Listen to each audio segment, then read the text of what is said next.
the game with me on Drive Time Sports, Monday evening here on 1320 WJAS Pittsburgh.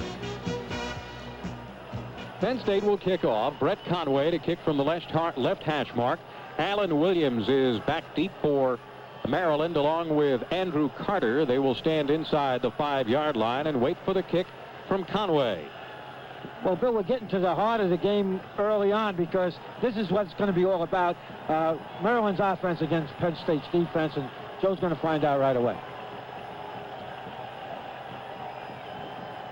Conway has it teed. Now, Conway normally kicked from the right hash mark, I believe, in games prior to this. Now he's kicking off from the left hash mark. He approaches, puts the foot in, a high spinning kick.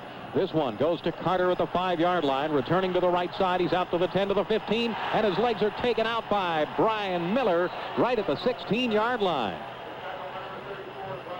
Nice coverage by the Penn State coverage unit, and Miller came down and took his legs right out. So Maryland 1st and 10 from their own 16. Now, George, they will seldom go into a huddle, and here they go right up to the line. That's why it's a problem. He calls the play right on the line, and you cannot make an error in your coverage because they're very good and very well coached at picking out the receiver on cover.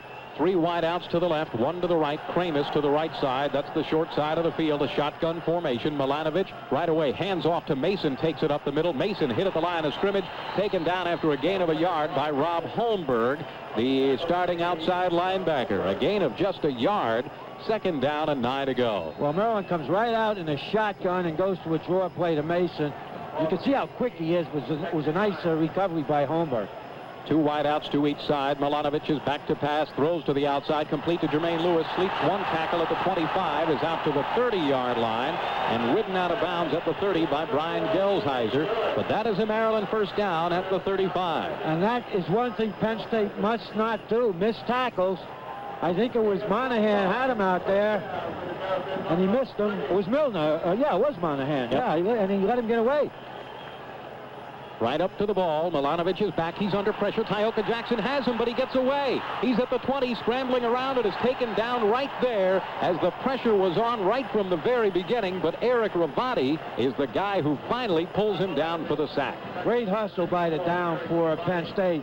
But we see right there, Tyoka Jackson was able to get to the quarterback on that, forcing him out of the pocket. And that might be the key to the game, you know, as it goes on, where the Penn State can rush with just 4 people. 2nd down and 21, and Terry Killens comes into the game at linebacker. Brian Monahan goes out. Shotgun formation, 3 wideouts left, 1 to the right side. Mason the lone setback. Milanovic 5 yards behind the center. But the snap goes right to Mason, goes up the middle. He's chopped down by Lou Benfatti after a gain of 2 on the play, and it will be a 3rd down now and 19 to go for the 1st down. Direct snap to the back, George. Well, they're deep in their own territory. They don't want to make a mistake this early. That was like an old single wing play with a direct snap to the tailback, hoping to catch Penn State out of position and surprise him. It didn't work. Now this is the first big play for Maryland. 3rd down and long. Penn State not going with a nickel back set. They stay with the 3 linebackers and 4 defensive backs. And now they go 3 down linemen, and Marlon Forbes drops off along with Tony Pittman. They have 5 in there. They got a package in here now. Here's Milanovic. He's under pressure again. Gets away and is flushed out to the left side. He's at the 20 and is still running out to the 25 where Marlon Forbes pulls him down. Well shy of 1st down yardage, and Maryland will have to punt it away. Well, that's one of the situation defenses that Joe had talked about that he would try by putting 1 or 2 players and not a whole group. And they did it that time. It was excellent coverage. Milanovic didn't know what to do with the ball, and a good reaction by the Penn State defense to put him down. Now, Milanovic also does the punting, and he is averaging over 43 yards per punt. He will let it go from his own 10, and Bobby Ingram is the deep man for Penn State, standing at his own 35. The Nittany Lion offense will get their hands on the ball for the first time. Snap to Milanovic, gets the punt away. Not a good one. Shanked it off to the right. And Ingram will let it bounce, and it takes a nice Maryland roll all the way down to the Penn State 24-yard line, down by Andrew Carter there. So 12:09 to go 1st quarter, a 51-yard punt, but most of that on the roll, and no score in the game. The Lion offense onto the field for the first time. Let's check the starting lineup for you. Bucky Greeley is the center, and the starting guards, Mike Malinowski and Jeff Hardings, but Keith Conlon may also see a lot of time there. Derek Pickett, Marco Rivera are the tackles. Kyle Brady is the tight end. Kerry Collins, the quarterback. Chip LaBarca and Bobby Ingram started off at wide receivers, and Brian O'Neill and Kijana Carter are the running backs. Hand off to Kijana, sweeping the right side. He's at the 25. He's at the 30. The 35 and out to the 37-yard line. Pulled down in the secondary by Lamont Gore. First down, Penn State. Well, so far, this is just what Penn State wants. They stopped Maryland's passing game. Smart move by Ingram not to take a chance on a rolling punt. First play, Carter makes a first down. Fake going up to the inside, took it around the corner with that great speed of his. First and 10, Penn State at their own 37-yard line. Two wideouts to the left side. Backs line up in a split set. And Kerry Collins under center. Fakes the handoff. Quick screen out to the near side, but it's incomplete. Freddie Scott, the intended receiver, but the pass was a little bit low. Yeah, he threw it down at his feet, actually, and because Ingram was in the slot, came up and made a key block, and that play could have gone for a long yardage. He just threw it down, rushed it a little bit, shouldn't rush it. Second down and 10 to go for the Penn State offense at their own 37, their first possession of the game. Beautiful night here. Keith Conlon is in place of Jeff Hardings at that offensive guard spot. Wideouts each way, I formation, and the pitch goes back to Kijana Carter. Follows a block by Brian O'Neill. He's through. He's to the 50, 45, 40, 35, 30. Kijana is going to take it all the way. Touchdown, Penn State. Kijana Carter on a 63-yard run for a touchdown. Well, I say in the pregame show, when he starts to looking downfield, see where his blocks are, he's going to go all the way. Great run. He slowed up at the line of scrimmage to allow the hole open. Got in the secondary. Didn't try to cut back into the pursuit. Knew he could beat the guy to the corner, and it's as simple as that. He's going to be a great back. Penn State on their first offensive possession, bang. Kijana Carter, 63 yards and a touchdown, and Craig Fayak is on now to add the extra point. Great blocking by the entire line, though, Bill. Fayak has it lined up. Snap is down. The extra point kick is up. It's solid and good. So Penn State at point number 7, but yeah, flag down right at the line of scrimmage area. And let's wait to get the indication on this one. And no, it's going to go against Maryland, I believe. You know, Bill, in most cases on extra points, when there is a flag, it's against the defensive team because they're anxious to try to block the extra point. Encroachment against Maryland. So it is 7-0. Penn State leads it. We'll be back after this word on the Penn State Sports Network. At PNC Bank, we believe in doing everything we can to help secure our children's future, which is why we created the Investment in Education program, our customers and local schools, designed to provide students with much-needed educational equipment, like computers, encyclopedias, classroom calculator sets, even sports equipment. As a PNC Bank customer, we'll give you valuable school investment points every time you get a loan, purchase a CD, or open a new checking or savings account. You can then donate these points to the school of your choice so they can acquire the learning tools that our children need so much.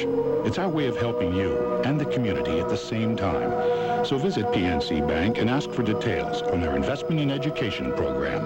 After all, the best investment in our future is an investment in our children. PNC Bank, where performance counts. Member FDIC.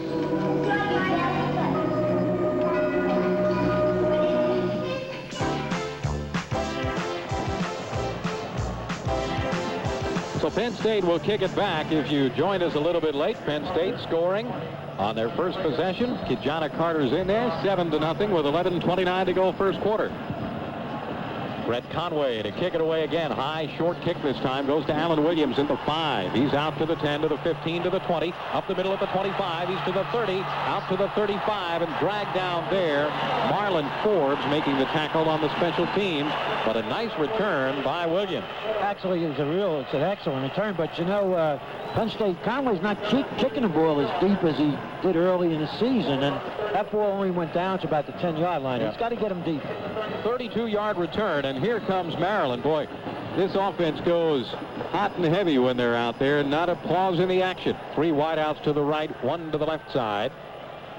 They're waiting for you to make a mistake on defense. And now they shift around as Russ Weaver goes to the left side of the formation. So 2 wideouts left, and 2 to the right side. Milanovic under center. He's back to pass. He's looking, being flushed. Now he's being sacked by Eric Ravati, who slings him down at the 25-yard line. His second sack of the first quarter. But that's a coverage sack. What Penn State was in 1-6. Then they dropped off on the corner. And again, they had 5 or 6 backs in there. And Milanovic could not find a receiver. And, of course, Ravati came off his block and made the sack. Second down and 19. The loss of 9. Shotgun formation now. 3 wideouts to the right. Kramus, Weaver, and Carter to the right side. Jermaine Lewis, the lone wideout to the left side.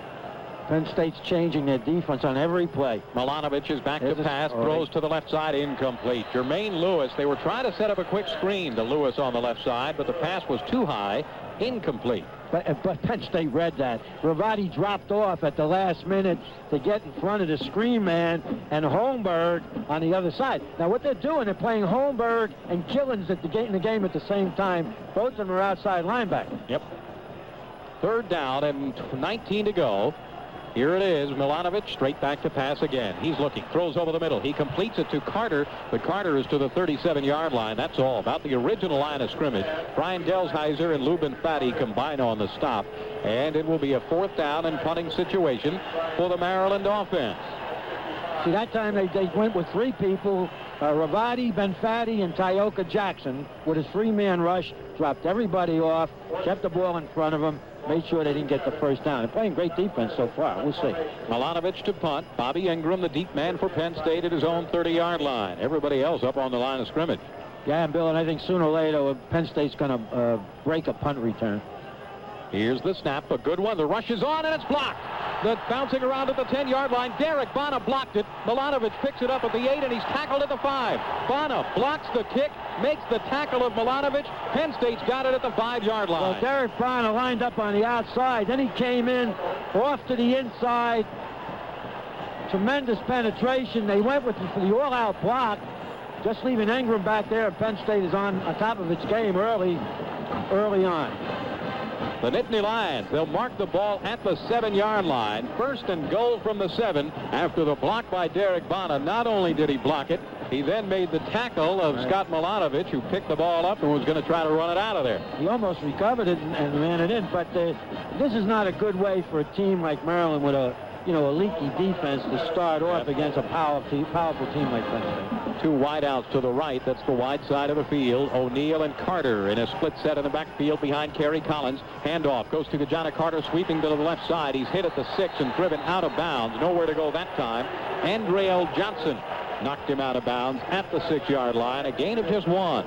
Well, they went back to that play to the short side that time, and Maryland actually played for slanted everybody in there, made penetration, and was no place to go. Now, off that play, if Kerry wants to keep it, you had 2 receivers to the other side of the field, some kind of bootleg action. They might find something. Mike Archie comes into the game, and so does Keith Olsemer, a second tight end. Chip LaBarca, the lone wideout, splits to the right. And a split set in the backfield. Play action. Collins throws incomplete, but he had heavy pressure from Jaime Flores, who was coming in from the defensive end spot, untouched. Well, they blitzed the cornerback, too. I think Johnson it was. And they guessed right. They guessed what I was thinking. And, it was open to play before, and they came with the corner. And actually, Collins really had no time to hit Archie, though Archie was open. But, it's important that Penn State get a touchdown here because they got a tremendous break. And if they come out with only 3, they're still, it's a long night ahead of them. 3rd down and goal from the 6-yard line. Wideouts each way. Split set in the backfield, O'Neal and Archie. Maryland showing blitz. An audible at the line from Kerry Collins. Takes a short drop. He's looking. He pumps. Throws into the end zone. It is caught, but out of bounds. A great catch by Bobby Ingram, but out of bounds in the end zone. Penn State will have a 4th down, and they'll go for the field goal. Well, they checked off on that, and what Maryland did, they had about 8, 9 people on the line of scrimmage, played man-to-man on their 2 wideouts, and Bobby tried to run a corner pattern, but he had no place to go, and it was good secondary coverage on that. This will be a 23-yard attempt by Craig Fayak from the left hash mark. Chip LaBarca does the holding. Snap is down. The kick is up, and it is good. So Fayak nails the 23-yarder. It is 10-0 Penn State. 9:28 to go, first quarter. Back after this on the Penn State Sports Network. Now available on a single collection of CDs or cassettes, the themes of 42 of the big bands. From Benny Goodman's Let's Dance to Claude Thornhill's Snowfall. From Bunny Berrigan's I Can't Get Started to Les Brown's Leapfrog.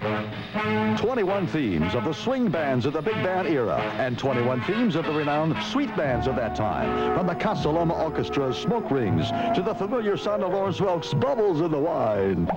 A total of 42 of the thrilling themes of the big bands in original recordings by those bands. Now available on either 2 CDs or 3 cassettes. You'll thrill to the sounds of the original themes of the big bands. Order now while this remarkable big band theme collection is still available. Limited number still in stock. Send a total of $18.95 for 3 cassettes, total of $21.95 for 2 CDs. To Themes, Box 12,000, Atlanta 30355. Price includes shipping and handling. $18.95 for cassettes, $21.95 for CDs. To Themes, Box 12,000, Atlanta 30355. 9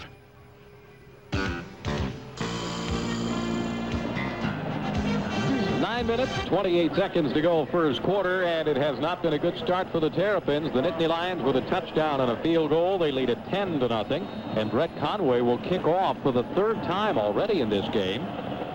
Approaches, puts the foot into it. A lot deeper this time. A spinner that goes into the end zone to Carter. Carter 5 yards deep, kneels down, and it'll be 1st and 10 from the 20 for the Maryland Terrapins. So far, George, the Penn State defense has been playing very well.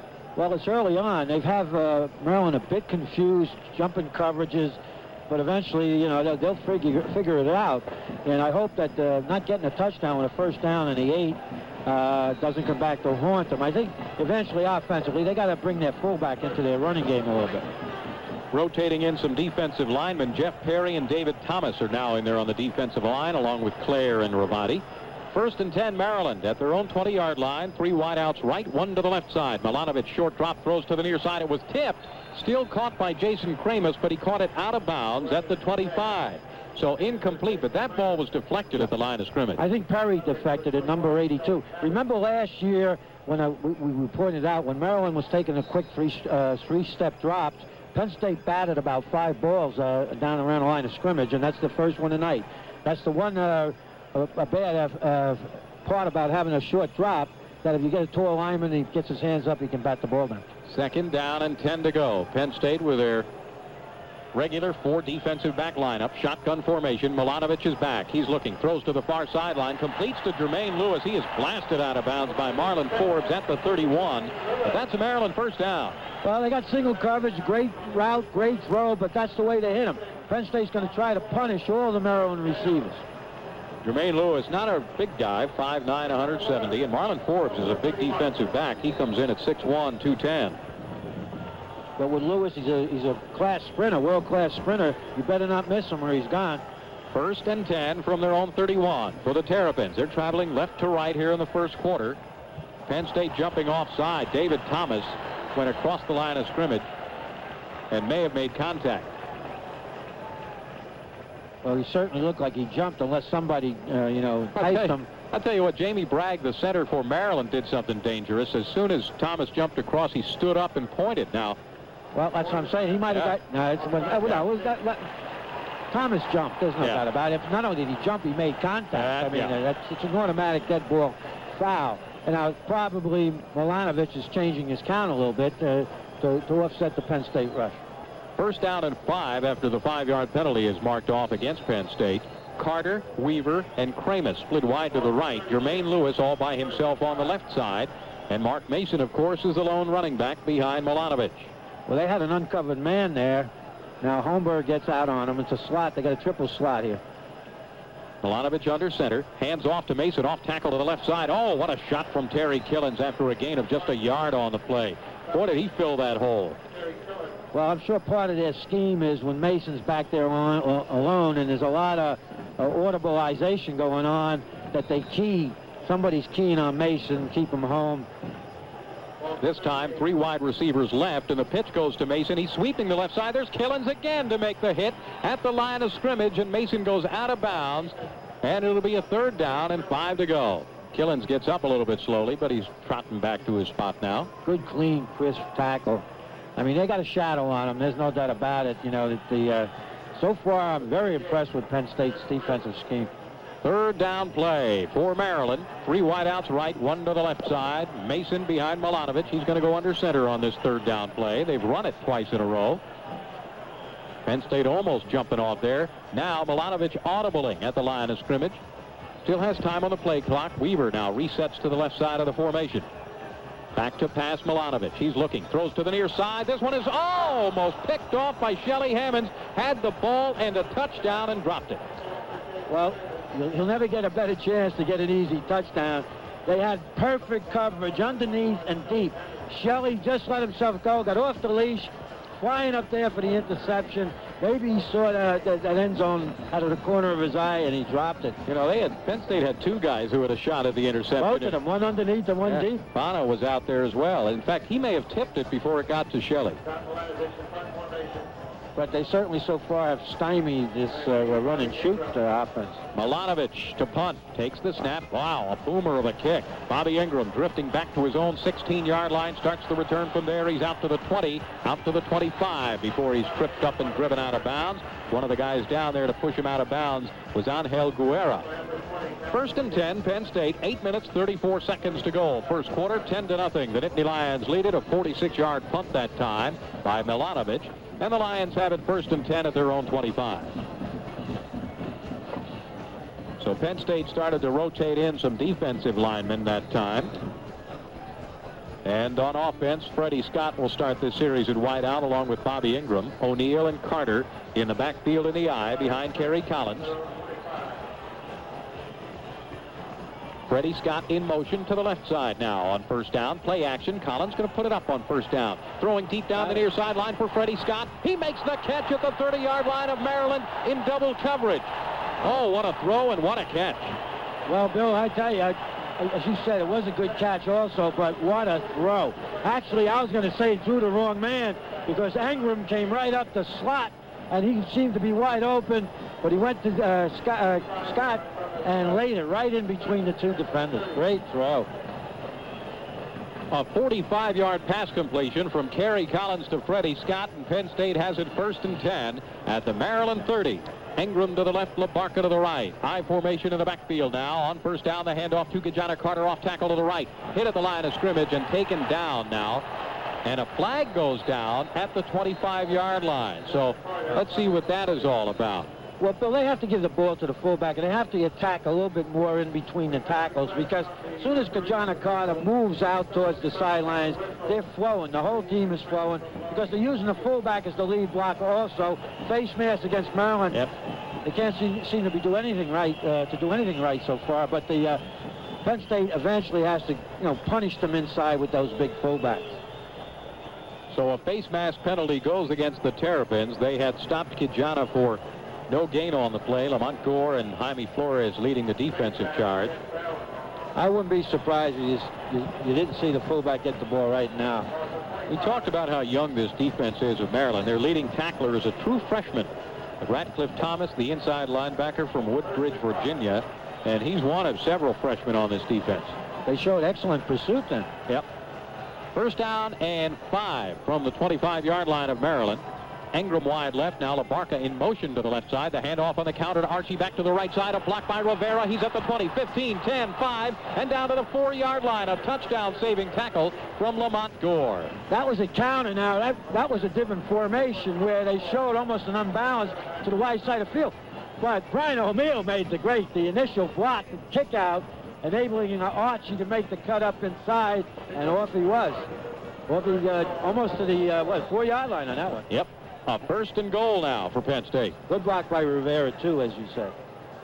Aaron Henney comes into the game. Michael Gillespie checks into the game. They bring in some help on the defensive line here on the short yardage. And Penn State goes with the big package here with the addition of Kijana Carter. Brian Mill in the game. He's on the wing on the right side. Goes in motion left. The pitch to Kijana, but whistles before the snap of the ball. Wait a minute. There were no whistles. Everybody had stopped. I bet you someone in the crowd blew whistles, and all the players stopped. And then they started up again, and Kijana is hit back at the 10-yard line. What a weird play that is.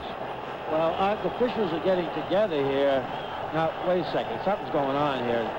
Now, they're coming over to the sideline, and they will probably warn the crowd that anyone blowing whistles will result in a penalty to Maryland. Let's see. They have the authority to do the play over. And that's what I think they're doing. They're bringing it back to the original place. Somebody blew. That's not sportsmanship, but it's also dumb. Right? Someone in the crowd blew a whistle right at the snap, and the player stopped. Well, on both sides. Yeah. Both sides. So it had to be a loud whistle, but they're going to do the play over. That's what they're going to do. They set it back at the 4-yard line and a 1st and goal again. Well, you don't see that very often. No. So here's a smart aleck fan thinks he's helping in Maryland, but he didn't, and it's not good sportsman-like conduct. But I think they would have had the play stopped anyhow because Penn State has used that so much. Maryland was looking for it. Yeah. So, I'd like to see them do something a little different off that. When they put Mill in motion, maybe go to the opposite direction or run that counter off that. Yeah. That counter trey play with Rivera pulling is an excellent play for them. Last week in one of those situations from that formation they threw, George. Yeah, they have a little pass off it. And, obviously they got, more than a whole what they call package. Package means they do a few things off it. They're not going to have a lot off a tight formation like that with 3 fullbacks. The officials are over talking to Mark Duffner, the head coach of Maryland, explaining exactly why they're doing this. Duffner's not happy about the situation. Well, I'm a great admirer of Mark, but he's way out of line on that one. When you get your team stopped, too, it was just the Penn State plays, you might have a gripe, but the Maryland players stopped also. And if Carter took it in for the end zone, he might have a different approach to that. And the officials even stopped. Yeah, they all pulled up. Here we go. 1st and goal from the 4. Now we get the 3 fullbacks in there with Milne on the left side wing. O'Neal and Whitman are in a split set behind Terry Collins. Hand off to Brian O'Neal. Bounces out to the right side. Cuts back and does. Oh, he's in for the touchdown. He just made it in for the touchdown. He made it on power running. He cut back and he smelled that goal line and he blasted in there. And we have got a crowd of people over there in the end zone. As a matter of fact, we've got a Maryland player who is down and, a little bit shaken up on that play. Bill, there was almost a pushing and shoving match, and it's all we've been hearing about the last 2 weeks of fighting on the field, and there's no place for it. There's no reason for it. The penalty before that, nobody should get upset about it because the officials all agreed, and then Brian O'Neal just put his shoulder down and blasted into the end zone, and there was some, post extracurricular activity going on the ground. And that's how you start this, the pot boiling. We have had a lot of action here in the first quarter of the game. 7:01 to go. First quarter, and Penn State leads at 16-0. And we'll try to add point number 17 here. Wow. Looking at the replay of that on our monitor here, I don't know if he was in. Brian O'Neal was awful close. Well, might have stretched the ball. He stretched the ball, and they gave him the benefit that the ball got in before the knee hit the ground. They're bang-bang plays. They can go either way for you. And now we have a bunch of people out on the field searching. I don't know what's out there, contact lens or what? Well, also on that play, some guy come in late on a pile. No, you know what happened? Someone now threw a beer bottle onto the field.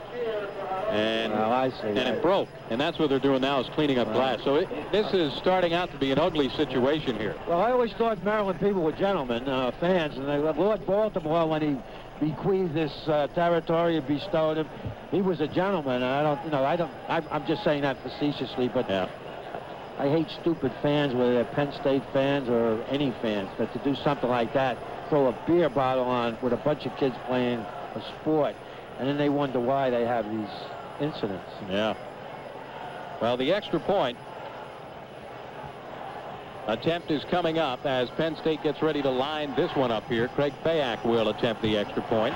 Right now, let's pause 10 seconds for station identification. This is the Penn State Sports Network, a division of the American Network Group. This is Bruce Kite. Hope you're paying attention to the game because who knows, we may have a pop quiz on Monday.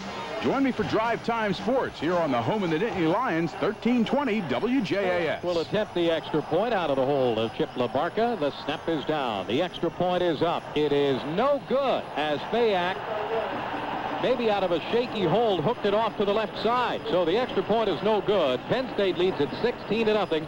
7:01 to go in the first quarter. Back after this on the Penn State Sports Network. For Penn State Nittany Lions fans, the following Mercury Sable and Mercury Villager statistics have been translated. The 94 Mercury Sable offers the protection of standard dual airbags and available anti-lock brakes. Translation, Sable has the best defense in the game. Sable's proven reliability and award-winning style is enjoyed by over 800,000 Sable owners. Translation, Sable looks good at home and on the road. Mercury Villager's unique sliding rear seat can easily accommodate 7 one minute and haul cargo the next. Translation, Villager is the minivan versatile enough to play all positions.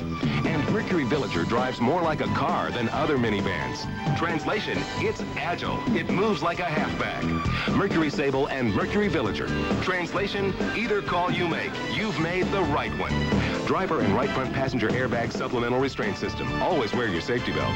See your Lincoln Mercury dealer for a test drive today. Translation, go for it.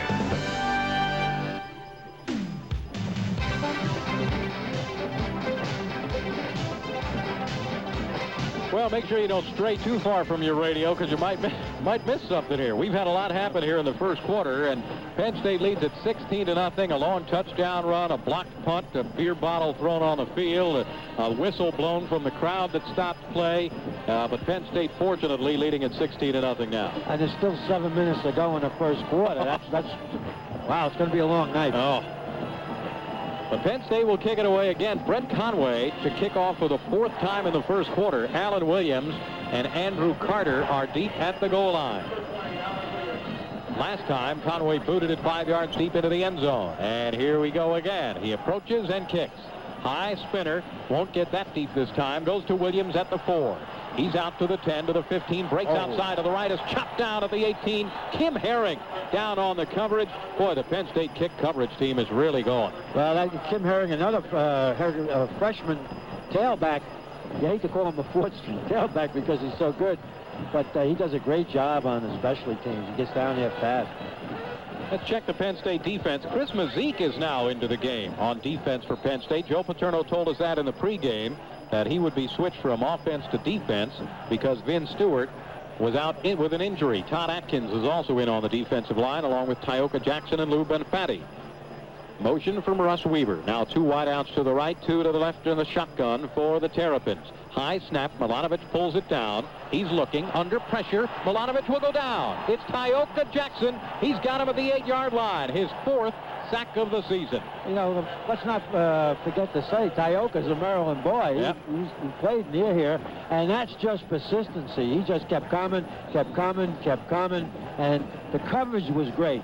Right now, Milanovic is confused, and Maryland doesn't know who to throw the ball to. 3 defensive linemen now, and a 5th defensive back comes into the game. Mark Tate is into the game. Willie Smith, Phil Yaboa-Cody, and Terry Killens are in at linebacker, and 5 D-backs.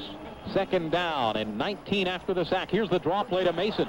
Mason is at the 10. He's at the 15, and Willie Smith, with a burst of speed, catches up to him at the 20-yard line. Nice tackle by Willie Smith. And Mason is limping off the field. Doug Burnett comes in his place. Well, they caught Penn State in the blitz. It's the first one. I think it was Yaboa-Cody, blitz from the outside. They had the perfect play called. In the secondary for Penn State, Forbes and Miller are at the corners. Tate is deep in the secondary, along with Dingle and Rubin. So some new faces back there as well. 3rd down and 9 to go for the Maryland offense. 3-man defensive front now for Penn State and the 5 defensive backs. 3 wideouts left, 1 to the right. Shotgun formation again and a long count. Here's Milanovic. He's back, looking, throws to the far side, completes to Russ Weaver, but Phil Yaboa-Cody's right there to make the stop at the 27, short of the 1st down. You know, he's been injured too now. He's just starting to get back in form. Played a little bit last year, made a great play on that. Almost had Milanovic on a blitz before, but they had the perfect play called, a quick draw from the shotgun. They didn't make it, and I can't believe he's going to go for it. No, now they get the punt unit on very quickly. Not with that defense he's got. Because now they'll probably try to draw Penn State offside, so the defense has to be alert. It looks like a show's blocked with 1 man deep. Milanovic takes the snap, gets the kick away. Wow, what a boomer again. Bobby Ingram goes back to his 22-yard line to start the return. To the right, he's to the 25, the 30, 35, the 40, the 45, cuts back to the middle, a flag goes down, and they say he stepped out of bounds. So let's see what the flag is about and where the ball ends up for Penn State. Well, that's known as out-kicking your coverage, because they had a return on, and he saw it. Now, I don't know where they're bringing it back. Oh, they said he stepped out on a 35, Bill. Okay, and let's see where the flag is as well. That was a 51-yard kick by Milanovic that time. Well, if you can make the first man miss, which Ingram did, and you get a long kick like that, and your fence is set up, if you can get by and get around and use that fence, you can take it back a long ways. Now, there's a penalty. Illegal block. Okay.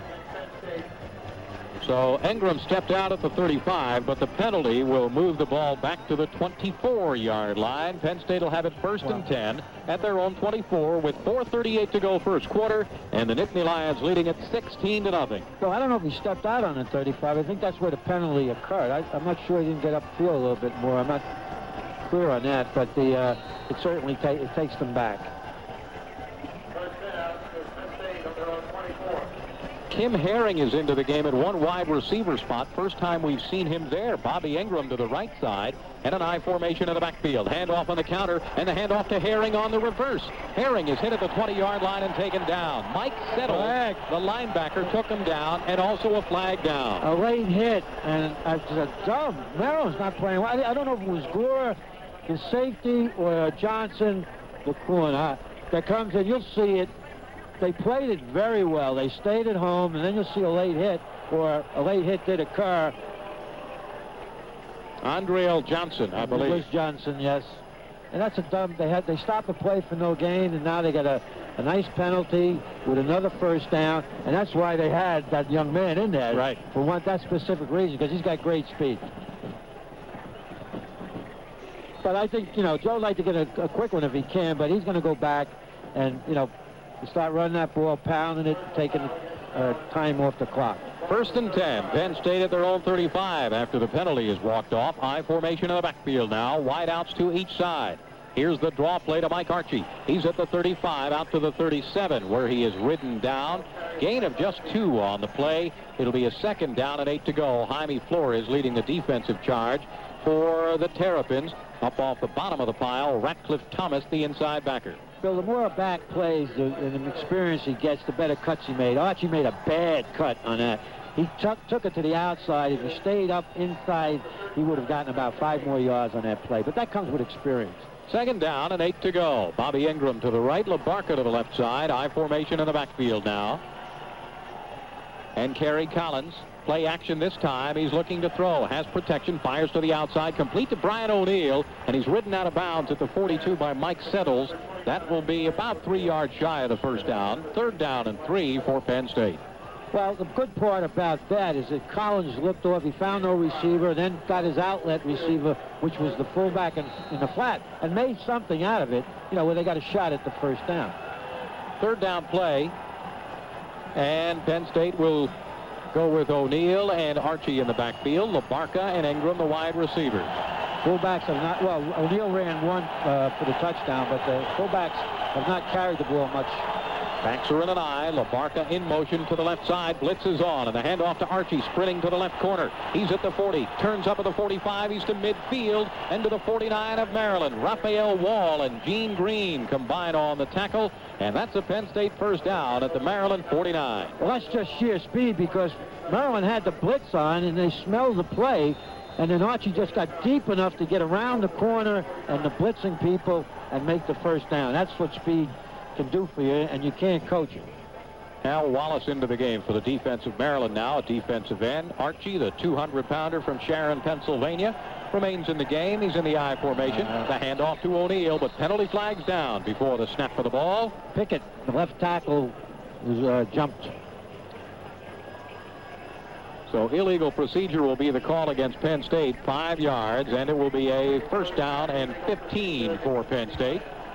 We have been commenting on how well Penn State's offensive line has played without jumping off and doing things like that. And you better start concentrating, where there'll be a substitute coming in. First down and 15, the situation now. Kijana Carter comes back into the game. 77 yards on 4 carries for Kijana. Of course, he had the 63-yard run for a touchdown earlier. Nevertheless, they take you out of the game, though. First and 10. Ball on the left hash mark. Both wideouts out to the right. And a handoff to Kijana. Off tackle to the right. Cuts back of the 50, and he's down to the 47-yard line of Maryland. It'll be a second down and approximately 8 to go now. Al Wallace, who we just mentioned, came into the game at defensive end, made the stop. He's another one of those youngsters, a redshirt freshman from Delray Beach, Florida. Yeah, they're going to try to wear it down. Maryland's defense has got problems, but Penn State's going to still try to wear them down with the substitution. That time they brought Carter right over the right tackle for a nice game. Second down, 8 to go. Freddie Scott wide right. He had a long catch earlier in the game. Bobby Ingram to the left side. I formation and a pitch back to Kijana again. Sweeping the right side. Stumbles at the line of scrimmage. Then Lamont Gore takes him down at the 45 for a gain of another 2. It'll be a third down and 6 to go. Well, he doesn't stumble. He gets the first down. Now, he might have tripped over Kyle Brady's back foot on that, but he was the key blocker on the linebacker. I'm not sure he did, but he did stumble as he was trying to get outside of Brady and get to the sidelines. Third down, 6 to go for the Nittany Lions. Stephen Pitts checks into the game at tailback. Kijana Carter goes out. Timeout, Maryland. Yep, Maryland has signaled a timeout, and the defensive unit comes over to talk it over with Mark Duffner. It's 16-0. Penn State leads, 1:41 to go first quarter. We'll be back after this on the Penn State Sports Network. The current issue of the Big Band Jump newsletter features an interview with Maxine Andrews of the Andrews Sisters. She talks about the sisters' beginnings and their work with the USO and their lack of formal musical training. There's a photo of Maxine Andrews today. Also on the current BBJ newsletter, a full explanation of what radio transcriptions are, an answer to a reader's question, and how they're providing a fresh supply of half-century-old music. The upcoming titles of Big Band Jump radio programs for the next 2 months also included. There's Sidelights, another of those funny stories about Benny Goodman, a review of records and books to consider. There's a new book about Bunny Berrigan, and a crotchety commentary by Hagan Williams. 12 pages packed with big band information. Send to 1995, check or money order to newsletter, Box 12,000, Atlanta 30355. 6 issues a year, 1 every other month. 1995 to newsletter, Box 12,000, Atlanta, Georgia 30355.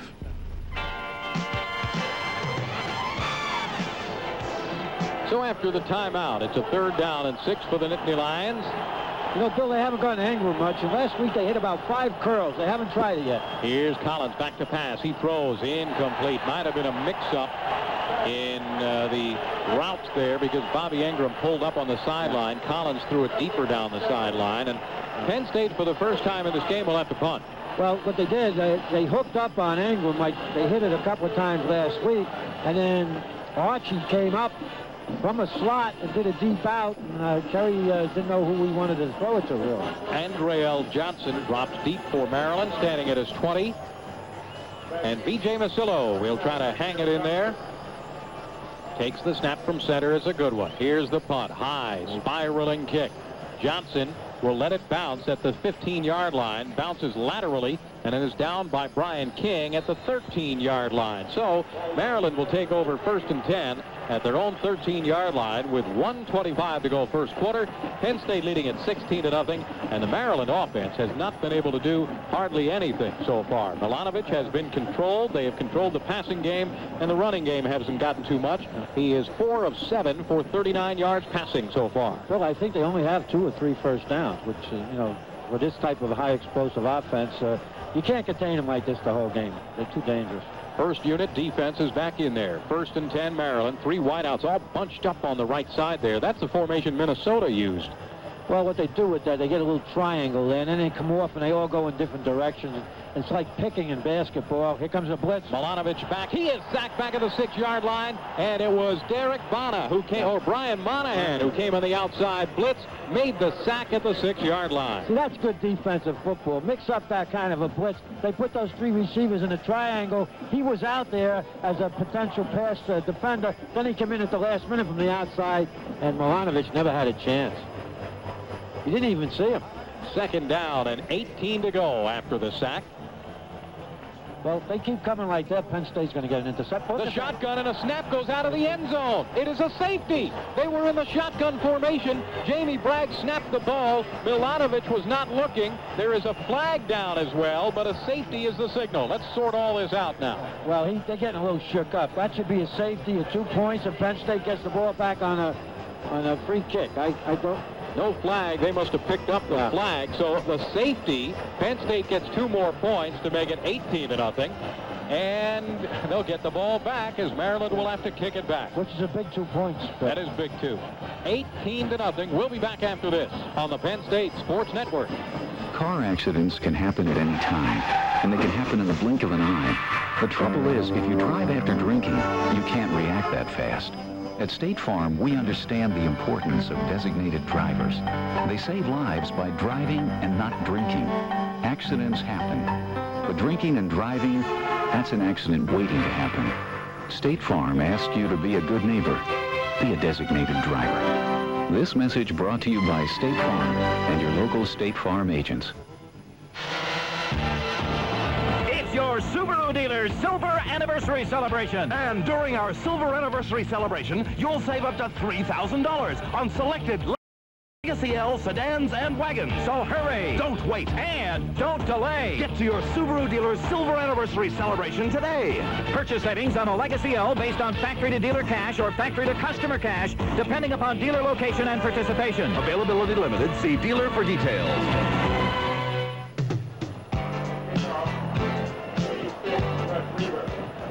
Well, Maryland's offense so far has been held to 16 yards in the first quarter of the game. This is an offense averaging 507 yards per game, and they will have to free kick it back to Penn State, and Russ Weaver will do the kicking here. You know, Bill, this is the way Joe Paterno orchestrated this whole game plan, and it's working to perfection so far. Here's a high kick, goes to Bobby Ingram at the 30-yard line, starts the return from there. He's at the 40, the 45, the 50, the 45, down to the 40 of Maryland, and down to the 36-yard line. Penn State's offense will operate 1st and 10 from the 36 of Maryland. Russ Weaver, who did the kicking that time, was down there to make the tackle.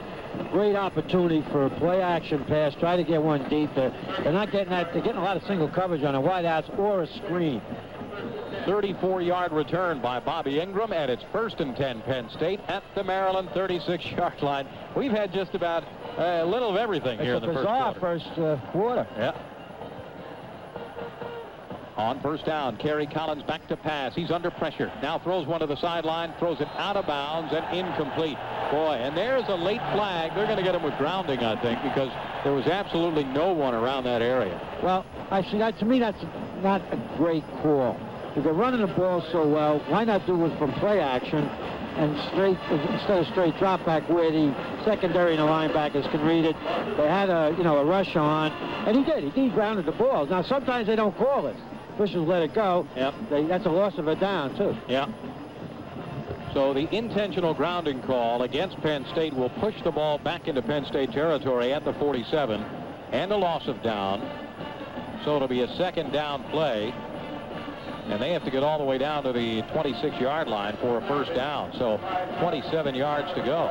The last 2 pass plays have really not been run very efficiently.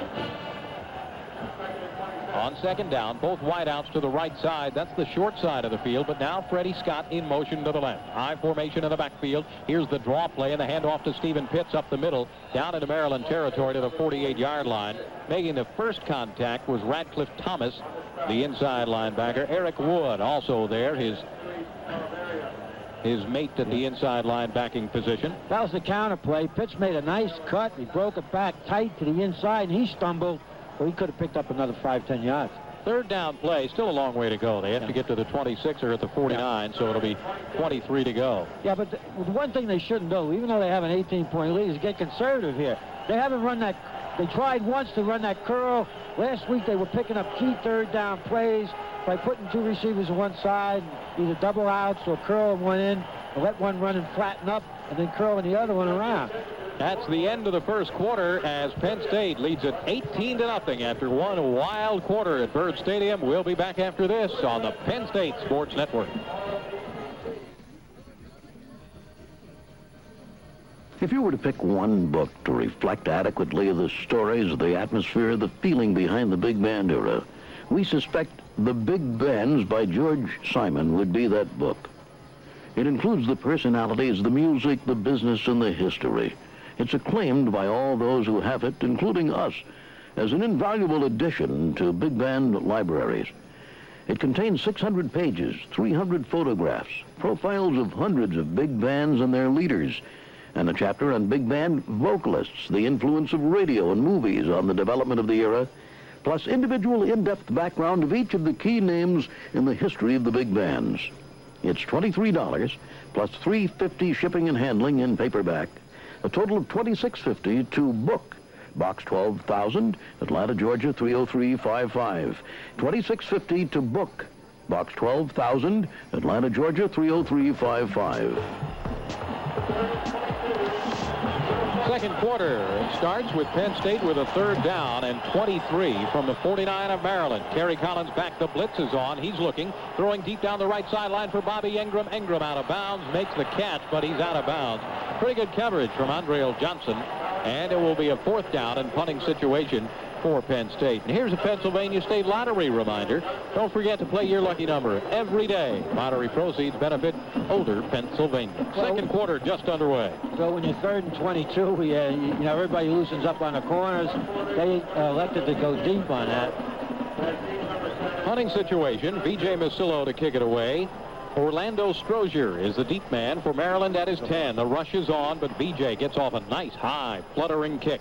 Strozier drifts over. Now lets it bounce at the 15. It goes inside the 10 and is picked up by Brad Pantal, the snapper, and run into the end zone.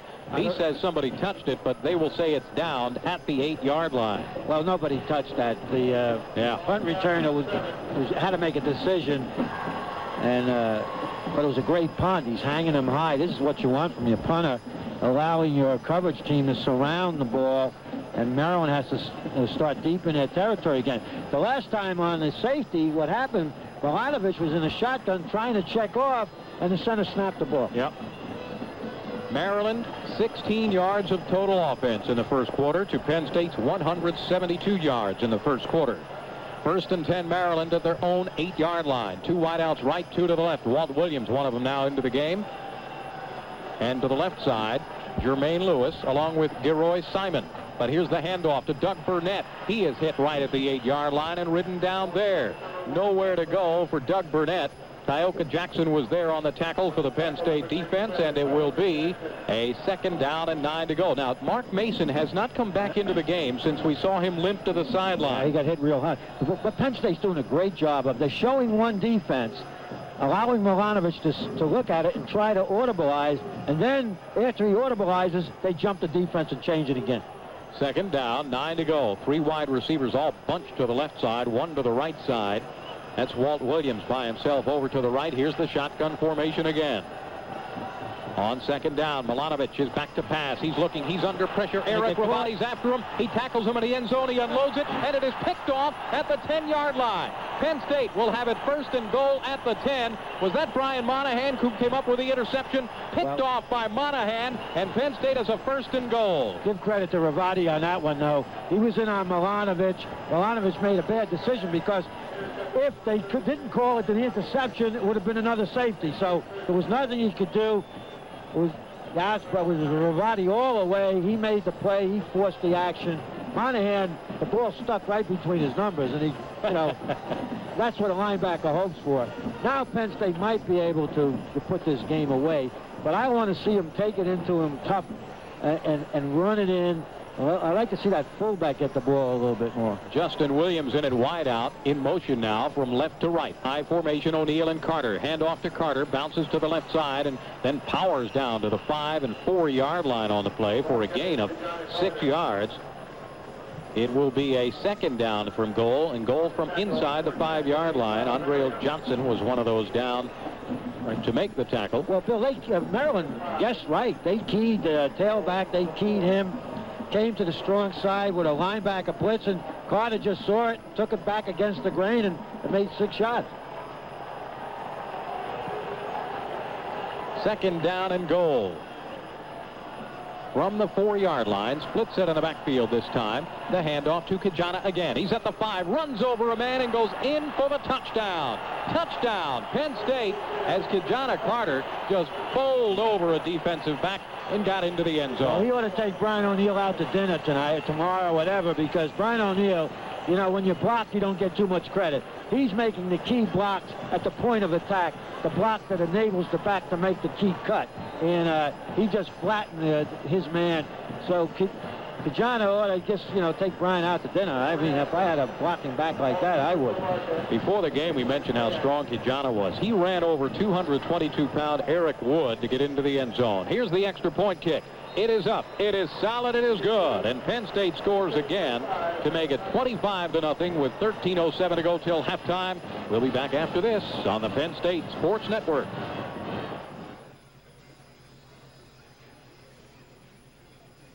There's a new collection of interviews with big band personalities. 70 pages of revealing up-close comments from 12 of the key band leaders and singers of the big band era, gathered from the first years of the BBJ newsletter. Count Basie assesses rock. Artie Shaw tells how his first big hit was a total surprise. Charlie Barnett talks about his wives and his music. Stan Kenton presents his opinion of nostalgia. 70 pages of intimate interviews with photographs to give you remarkable insight into the background of the big band era. Erskine Hawkins says his biggest record success was a last-minute idea. There's Frankie Carl, drummer band leader Ray McKinley, plus extensive interviews with former Jimmy Dorsey vocalist Helen O'Connell, Mel Torme, Yank Lawson and Bobby Haggard of the Bob Crosby Orchestra, and the still-active Ray Anthony. To get this 70-page collection of 12 big band personality interviews and photographs conveniently bound for your permanent library, send $9.95 plus $2 shipping and handling. Total $11.95. 2 interviews, Box 12,000, Atlanta, Georgia 30355. $11.95. 2 interviews, Box 12,000, Atlanta 30355. Nittany Lions will kick it back to Maryland one more time. 13:07 to go till halftime. It's 25-0. Penn State leading it. The supercharged Maryland offense has not been able to get started in this game. And Penn State, Kijana Carter with 2 touchdown runs. Brian O'Neill with a touchdown run. Craig Fayak field goal and a safety. We've had a little bit of everything so far in this game. Kijana Carter is approaching 100 yards rushing on the game. He might break the all-time record for longevity of this game. Have we gotten an injury report in on Mark Mason? Not yet, but he is out of this game after a tackle in the first quarter. And the last 2 years, Mason has started off seasons hot, only to suffer an injury in the 5th game of the season. So, boy, maybe he should have skipped this 5th game. Here's Brett Conway to kick it off for Penn State. Here's the kick. Nice high spinning kick. This one goes to Andrew Carter at the 9. He's out to the 15, to the 20, to the 25, and that's all. Brian Miller made this hit there along with Mark Tate. It will be a 1st and 10 Maryland from inside their 25 at the 24-yard line. Let's pause 10 seconds right now for station identification. This is the Penn State Sports Network, a division of the American Network Group. Your station for the original hits of the 40s, 50s, and 60s, and Penn State Nittany Lion football all season long. 1320 WJAS Pittsburgh. First down, and Penn State starts off now with a 3-man defensive front and 5 defensive backs. Cliff Dingle is the extra defensive back in the game now. Well, Bill, now they know that Maryland definitely has to throw, so they're worried a lot less about the... Milanovic throws to the outside and hits Jason Kramus at the 32-yard line for a gain of 8 on the play. They had King out there on him, and that was gave him a big cushion. Now, I'm sure you're going to see Penn State play just a little looser because they have a comfortable lead, but they shouldn't get too conservative either on offense or defense. Ravati, Thomas, and Perry are the defensive down linemen. Forbes, Bana, Dingle, King, and Hammonds are the defensive backs. Gelsheiser, Holmberg, and Killens are the linebackers. 2nd down and a long one. The handoff goes straight up the middle, and there's Mason back into the game now. And he has the first down out to the 37-yard line. Rob Holmberg, the linebacker, and Brian Gelsheiser combine on the stop, but a first down for Maryland. That brings a small cheer from the crowd. But Mason back into the game now. Wide receivers, Jermaine Lewis, Russ Weaver, Andrew Carter, and Jason Kramus. 3 to the left, 1 to the right side. Kramus the lone wide out to the right. Mason the lone setback. Here is the shotgun formation now, and Russ Weaver now switches sides of the formation, goes to the right. First down and 10 to go for the Terrapins. The snap from center. Milanovic is looking. He's under pressure. Fires over the middle. Batted up in the air and incomplete. Intended for Jason Kramus, who was streaking across the middle. Terry Killens in the vicinity in that drop zone, and it will be a 2nd down and 10 to go. Well, Bill, he should have had that ball, but what happens when you got all those backs back there, all those defenders in the secondary, the receivers are trying to find out where they are, and he took his eye off the ball. No huddle. Maryland right up to the ball, and here's Milanovic back to pass again. He's looking now, scrambling to the right side. He's going to run. Milanovic is to the 43. Terry Killens tracks him down and knocks him out of bounds at the 42-yard line. Terry Killens is probably the perfect guy to play in this defense because he's so fast. Bill, you're reading my mind. I'll tell you what he can do for a linebacker, which you don't find very often.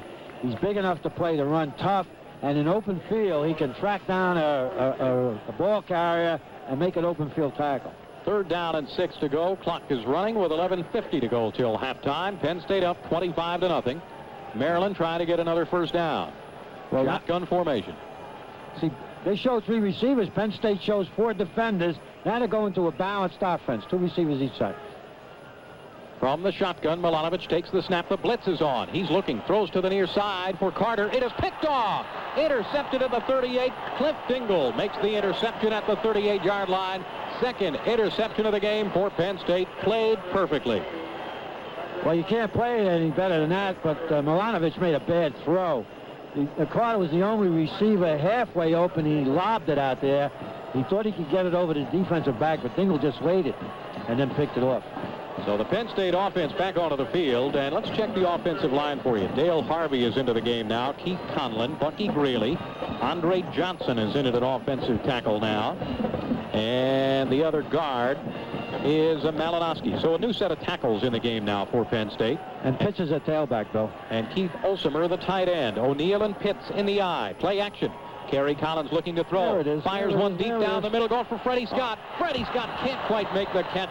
Tried to go around the defender, Gene Green, and make the grab, but incomplete. Well, the officials were kind to Maryland on that one because that was interference. I mean, he was, you know, definitely interfered with, but it was a good play action play. See, 1st down, running the ball. They got Scott at good speed, got deep, but he was being pushed and pushed and pushed while he was attempting to make the reception. 2nd down, 10 to go. Scott goes out of the game. LaBarca in. LaBarca left and Ingram to the right side. And Kijana Carter is also back into the game, a tailback behind Brian O'Neal. See, that loosens the corner. Hand off to Kijana. Follows O'Neal up the middle. He's across the 40, out to the 45-yard line. Ratcliffe Thomas makes the stop after a gain of 7. It'll be a 3rd down and 3 to go. And that puts Kijana over 100.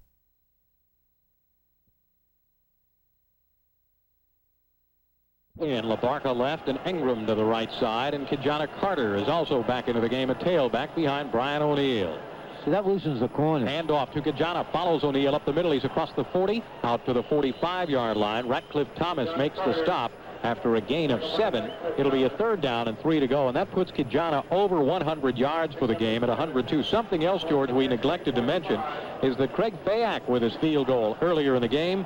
Now the all-time field goal leader for Penn State. 41 career field goals, breaking the record set by Massimo Manca. Yeah, I think he's back in sync, and he'll stay that way for the rest of the year.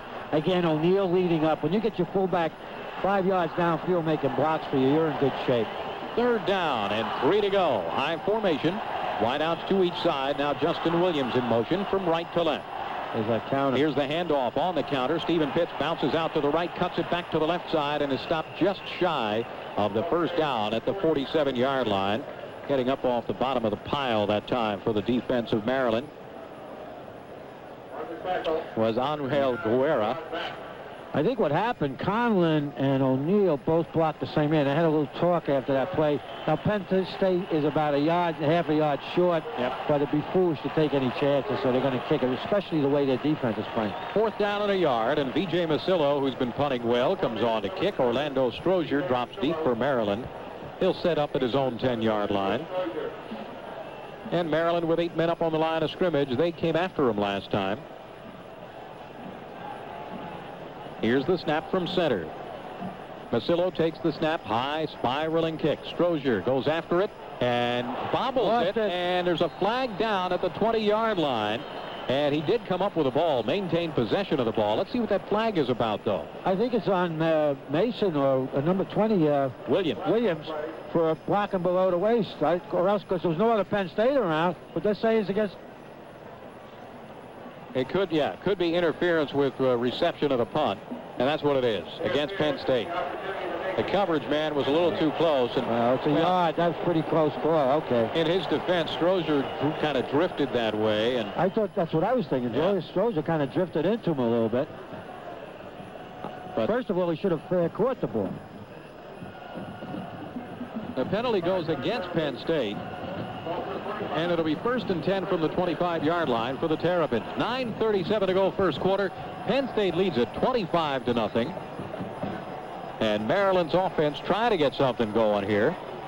They line up with 3 wideouts to the left side, 1 to the right side, shotgun formation. Penn State now with a 4-man defensive front and 4 defensive backs. Willie Smith is into the game at linebacker now. And back to pass. Milanovic throws to the near side, complete to Jermaine Lewis at the 28-yard line. Holmberg with a good open field tackle at the 28.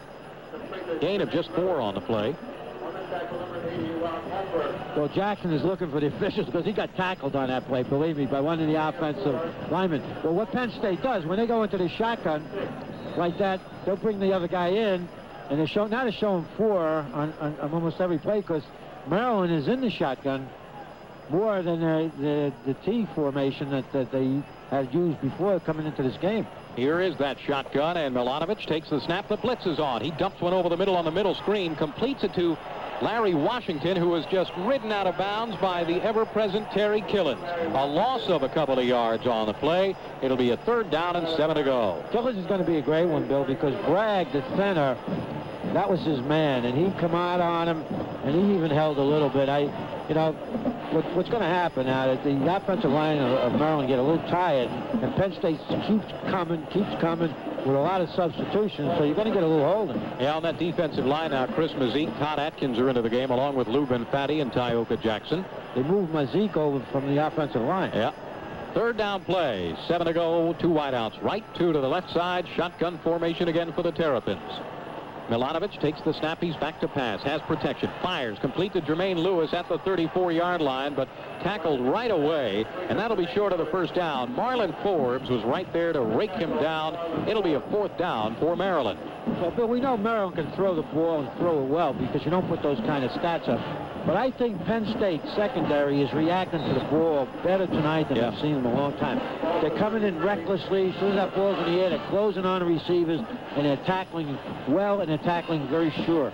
Milanovic back to punt. Always a threat to pass out of his punt formation. Bobby Ingram is the deep man for Penn State at his own 30-yard line. Now watch out here because they've got Alan Williams wide to the left on this punt coverage, and Andrew Carter, who is a wide receiver, wide to the right side. But they have 2 defensive backs covering those wide guys.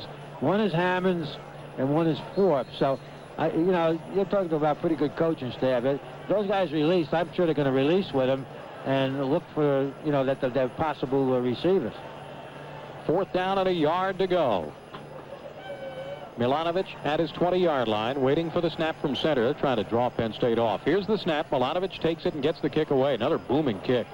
Ingram waits and takes it at his own 23-yard line. Starts the return to the left side, cuts it upfield, runs into his own man, then is pulled down by Mike Settles at the 28-yard line. It'll be a 1st and 10 for Penn State from their own 28. 7:44 to go till halftime, and the Nittany Lions have a 25-0 lead. A 44-yard punt by Milanovic. Boy, he's a great kicker, Bill. He's one of the best we've seen. But Penn State's offense has sputtered a little bit now in the last 2 or 3 series. John Whitman into the game at fullback now. Keith Olsemer stays in at tight end.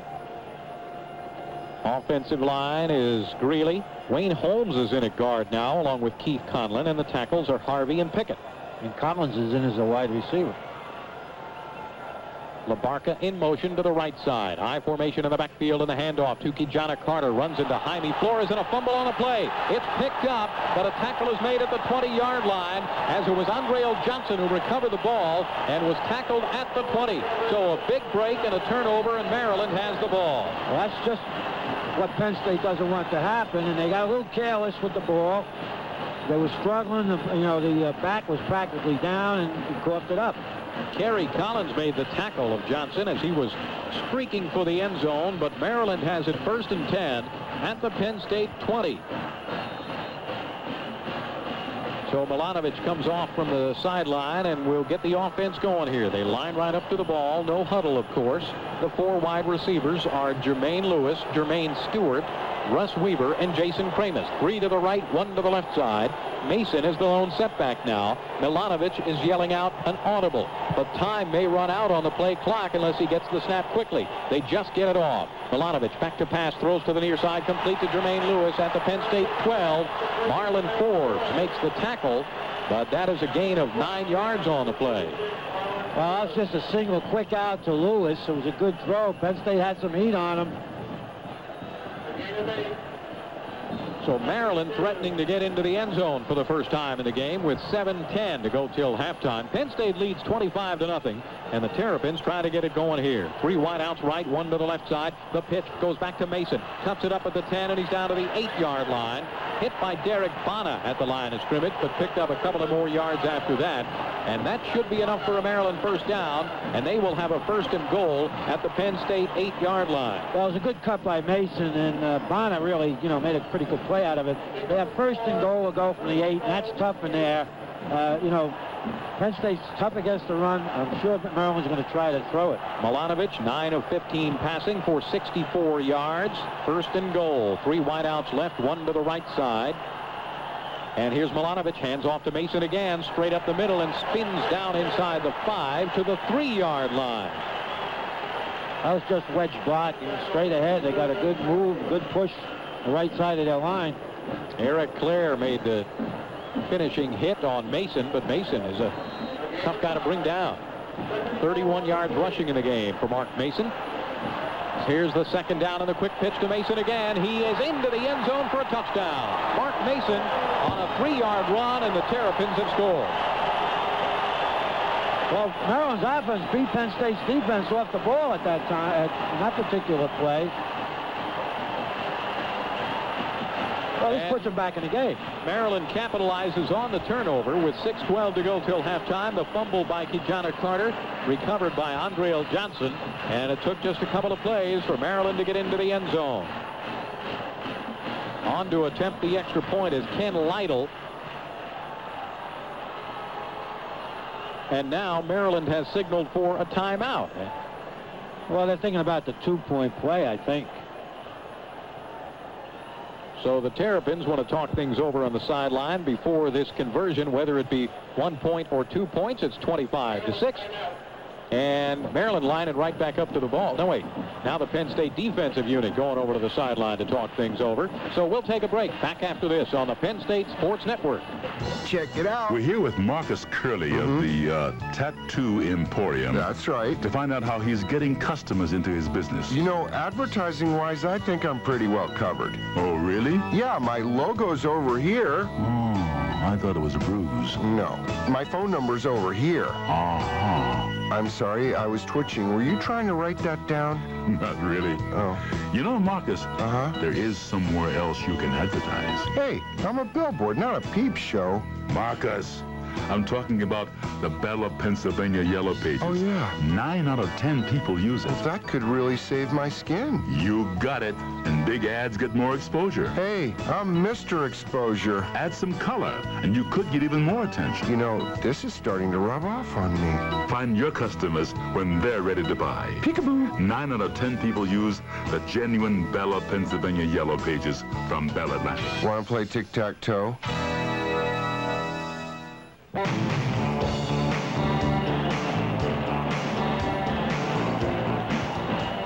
So Maryland lines up for the extra point attempt, and Ken Lytle set to go. Snap is down. The extra point is up, and it is good. So point number 7 for Maryland.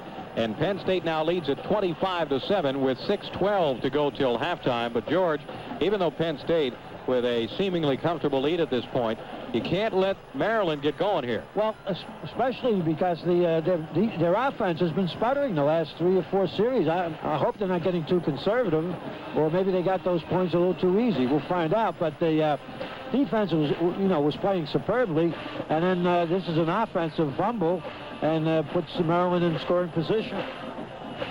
Maryland will kick off, and the first time that they have kicked off in this game. Russ Weaver, the wide receiver, does the kicking off for them. And that drive for Maryland took just 20 yards because of the fumble recovery. So the touchdown and the rushing touchdown for Mark Mason. Mark Mason picked up the touchdown. That is his second touchdown of the year. Russ Weaver to kick it off. Shelly Hammonds and Kijana Carter are the deep men for Penn State, standing inside the 5-yard line. Weaver approaches, high short kick. This spinner will be taken by Shelly Hammonds at the 20. Bobbles the ball, then picks it up and starts the return up the middle. He's at the 30, the 35, the 40. He's out to the 44-yard line before he is rolled down. Penn State will take over 1st and 10 at their own 45-yard line. Down to make the tackle, Lamont Gore for the special teams of Maryland. And, boy, so many times when you see a bobbled return like that, they end up with a pretty good run on. The inevitable big gain after the bobble. But I want to see if Penn State can put a drive together now. The last two, they got it real easy, and they moved the ball well the first couple of series, but they've been sputtering. They really haven't thrown the ball well in the last 2 or 3 series of them. 1st and 10, and Kerry Collins is just 2 of 9 passing for 50 yards. Yeah, so he has not been effective throwing the ball. On 1st down, the handoff on the counter to Mike Garchie. He's around the right side. He's through. He's to the 50, 45, 40. Turn it on the speed. 30, 25, 20, and Lamont Gore catches him at the 12-yard line. He had the angle on him and got him out of bounds. Well, maybe that's why they don't throw, but that's the same count at Trey. And when you got backs like that, it can break it. They stop it 2 or 3 times, and I'm sure Joe Paterno does not want, to show too much unless he has to. In other words, he'll play it by ear relative to if they can have to open up the offense, he will. But that was a nice run. Well, those tailbacks can do it. A 43-yard run by Mike Archie. Marco Rivera out in front with a big block, and Penn State has it 1st and 10 at the Maryland 13-yard line. Wide outs to each side. Freddie Scott in motion from right to left now. On a split set in the backfield, the handoff to Archie again. Oh, this time swarmed under right at the line of scrimmage. Well, they're blitzing. They're stunting everything to the tight end side. See, they're trying to come back, once in a while. I know they have the play. I mean, Kerry Collins comes out. Now, you got to do it when they don't expect it. Now, they could run that boot action, maybe try to hit it back in a flat or let him run with the ball. But now, you do that on 1st down sometimes. Now you come back, and it's a 2nd and a 13 situation they might be expecting. Darrell Gilliam and Sherrod Mack were right on him as soon as he took the handoff that time. Loss of 2. It'll be a 2nd down, and Kerry Collins is back to pass, looking, throws to the near sideline, completes it at the 10-yard line. Bobby Ingram makes the catch as he goes out of bounds. Mike Settles was over there on the coverage. But that'll bring on a 3rd down and 7 to go for Penn State. They have to get to the 3-yard line for a 1st down. 10 yards to go for the touchdown. Again, straight drop back, and it was just you would hope Bobby would get a little bit farther downfield before he made that break. And it was held to a short gain. Of course, they still can make that 1st down about the 4. 5:09 to go till halftime. 25-7 Penn State leads, and the Nittany Lions threatening again. Both wideouts to the left. Collins, a little semi-roll to the left, throws into the end zone, complete for a touchdown. Ball knocked out of there, but they call it a touchdown. Bobby Ingram on the receiving end as Ingram and Collins hook up for the TD. Good play selection. See, they were blitzing. They rolled them out a little bit, semi-roll away from the blitz, and that was that curl play that they hit a couple of times last week. And only this time was in the end zone. Ingram just curled around, and the ball was there right on the target. Once it's caught, it's a touchdown, regardless what happens after it. Orlando Strozier was on the coverage. Craig Fayak will come on to attempt the extra point.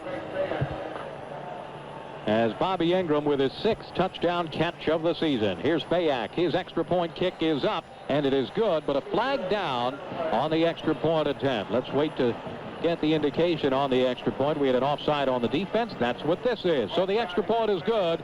Penn State now leads at 32-7. We'll be back right after this on the Penn State Sports Network.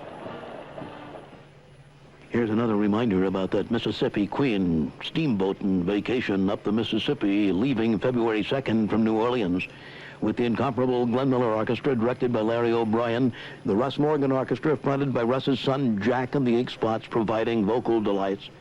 The Mississippi Queen, visiting Natchez, Baton Rouge, St. Francisville, and Homer's House, one of the few riverboat cruises including free air transportation from most U.S. cities, plus a remarkably low price offered to Big Band Jump listeners. To get free information and a brochure, please phone 1-800-666-4988. It's 1-800-666-4988 for the full story of riverboating on the Mississippi to the music of Glenn Miller and Russ Morgan and the songs of the Ink Spots. Write that number down. It's 1-800-666-4988.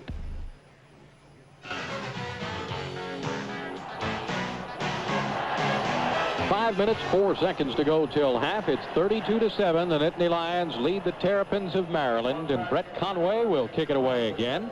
Andrew Carter, along with Alan Williams, are deep for Maryland, standing at the goal line. Conway will let it go from the left hash mark from the 40 because they mark off that offside on the kickoff. This one goes to Williams at the 7-yard line. He's out to the 10, to the 15, gets to the 20, and out to the 23. Marlon Forbes was one of the first guys down there. Jason Collins also around the vicinity, along with Willie Smith. It'll be 1st and 10 Maryland at their own 23-yard line. See if Penn State can take some of the wind out of the offensive sails of Maryland after they took the ball in for a touchdown last time. Well, they have the first unit in there on defense in the interior, and it's to be 4 people in there. Bilyaboa Cody is in at one linebacker now. He and Monahan are on the outside. Gelsheiser on the inside. Tony Pittman is in the secondary now, along with Dingle and Rubin and Hammonds. You see them jump the coverage on that? Here comes a rush. Here's Milanovic back to pass. He's looking. Throws to the near side. It is intercepted by Tony Pittman.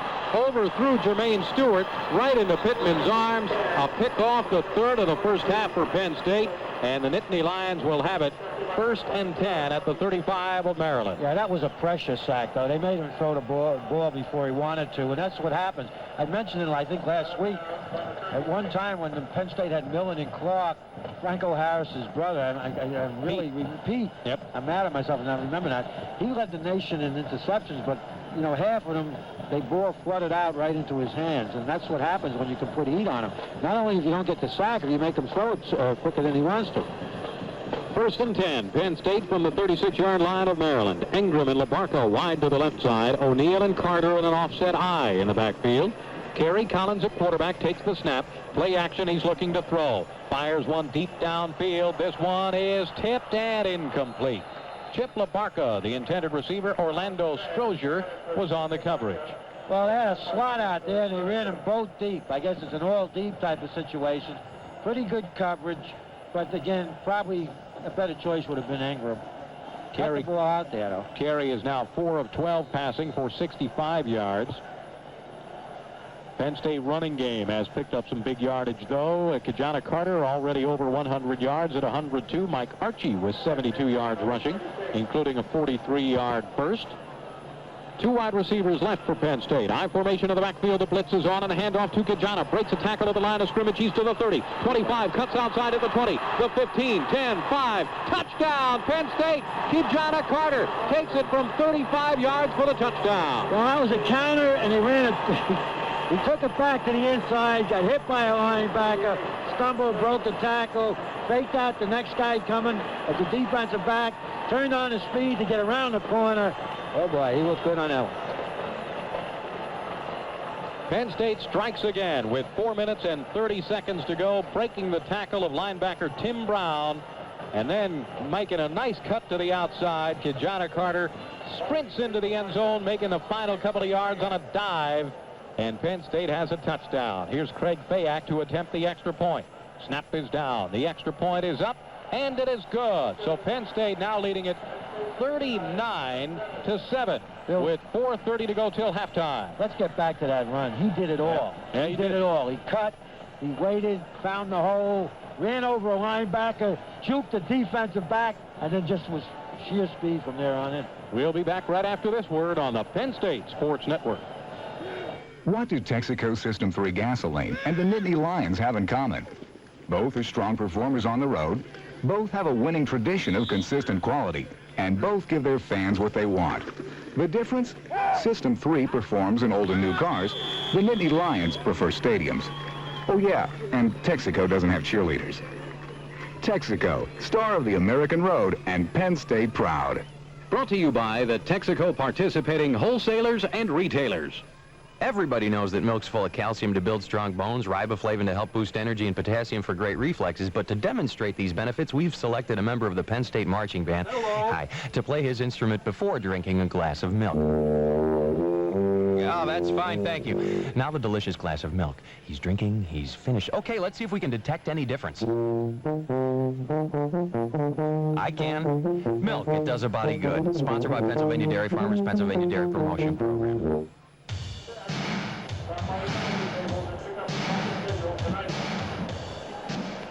Brett Conway to kick away. Boy, he's been busy. That right leg might be getting tired. Allen Williams and Andrew Carter, the deep men for Maryland. Here's the kick by Brett Conway. A high spinner. This one down to Carter at the 8-yard line. He's to the 10, to the 15, to the 20. Cuts outside to the right. Thad Brennan caught up with him. The ball may have squirted out of there at the end. But Maryland will retain possession at the 25-yard line. It'll be 1st and 10 for Maryland from there.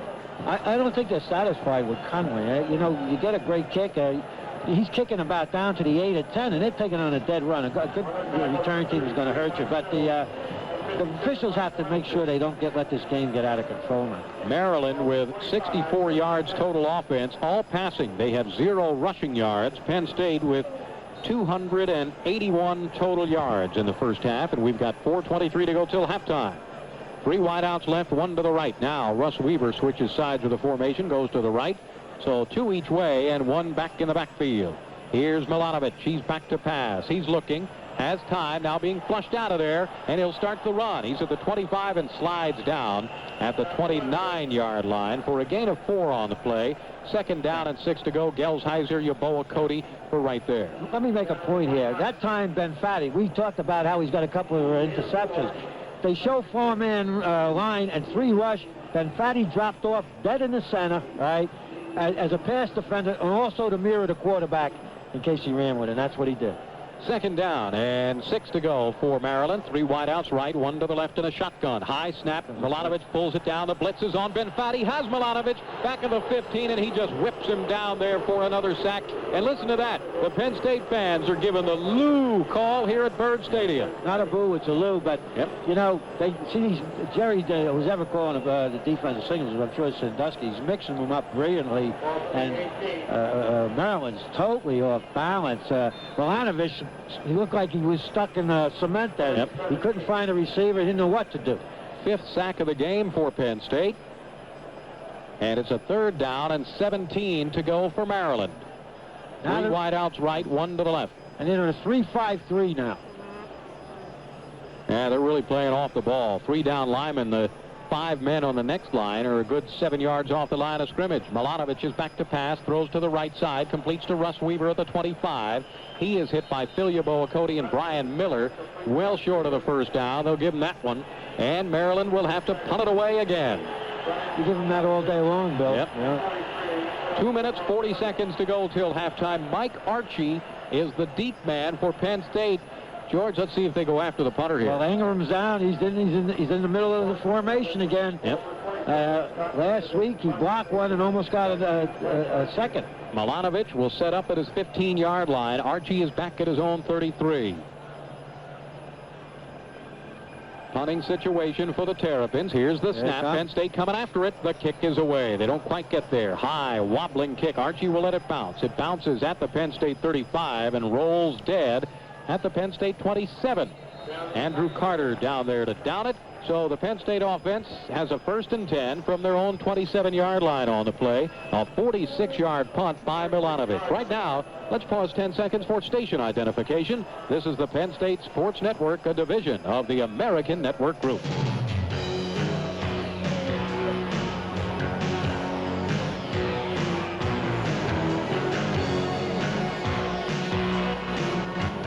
Two minutes, 4 seconds to go till half. Penn State with a 1st and 10. John Whitman and Stephen Pitts will be in the backfield this time. Offensive line is Greeley at center, Holmes and Conlon at the guards, Rivera and Pickett at the tackles, Brady, the tight end. The pitch goes back to Stephen Pitts. Here's the reverse to Kim Herring. Herring is at the 30-yard line. He's hit at the 33 and driven out of bounds there. Andrell Johnson was there to push him out of bounds, and a crowd around Herring also there for the defense, Lamont Gore, but a gain of about 6 on the play. It'll be a 2nd down and 4. Same play that they ran before that Maryland stopped, and then they had a face mask or a penalty on it. But that time Conlon, 6'7", peeled back. He was a peeled back blocker on the corner when the defensive man turned up and looked at this guy 6'7". He pancaked him. 2nd down and 4 to go. Wideouts each way. High formation in the backfield. Whitman and Pitts. Kerry Collins, short drop, looks, throws on the quick out, complete to Ingram. Sidesteps a tackle at the 40. He's to the 45 and out of bounds at the 47-yard line on the play. Eric Wood, the linebacker, over in a hurry to get him out of bounds, but that is a Penn State 1st down. Well, that's there, but, you know, Kerry's throwing the ball a little low tonight. Maybe he's not following through, but some of his passes have been low, around the knees, and, you know, you can't get away with that all the time. Minute 48 to go till halftime. Good to see Wayne Holmes in there in the offensive line. He's a guy that I know Joe Paterno was very high on, but had some back problems, and now is working his way into the lineup. Kerry Collins takes the snap, the draw play to Stephen Pitts straight up the middle. He's across midfield down to the 45-yard line, and a penalty flag down at the end of that play. Maybe a face mask on Stephen Pitts. Up off the bottom of the pile for the defense of Maryland was Angel Guerra. It would have to be because, you know, there was just one white jersey. There it is. It's a face mask. Pitts was all by himself. You know, there was no help there, so it was a red jersey. Face mask will give Penn State the 1st down in Maryland territory. It will be the 5-yard version, and they'll mark it at the 40-yard line. So a minute 41 to go till half. Penn State has a 1st and 10 at the Maryland 40-yard line and getting close to field goal range. Freddie Scott and Bobby Ingram are the wideouts. Whitman and Stephen Pitts are the running backs. Penn State has 3 timeouts left. They got plenty of time to get another score here. Yep. Play action. Kerry Collins going to put it up this time. Has time. Throws over the middle, complete to Ingram at the 23. Breaks a tackle. He's inside the 20 and down to the 15-yard line. Got away from Andrell Johnson and was taken down by Orlando Strozier at the 15. Well, that's the kind of passes I like. Precision. You see Collins rifle that, and Ingram now this time took it down and across the middle. And you see him run in the open field. So he's dangerous. He could be another O.J. McDuffie. And he slips tackles, too. Penn State signals for a timeout here with a minute 26 to go till halftime. They lead it 39-7, and we'll be back after this on the Penn State Sports Network. Now available for the first time anywhere, the 2 CD or 2 cassette collection of the best of Bo Thorpe, with 32 of the most requested endearing melodies by the band that's creating a sensation across the nation. Dance to the Bo Thorpe Orchestra with such melodies as Brazil. Thrill again to the most requested melody of the past decade, New York, New York. Hear the Generation Singers with Dream.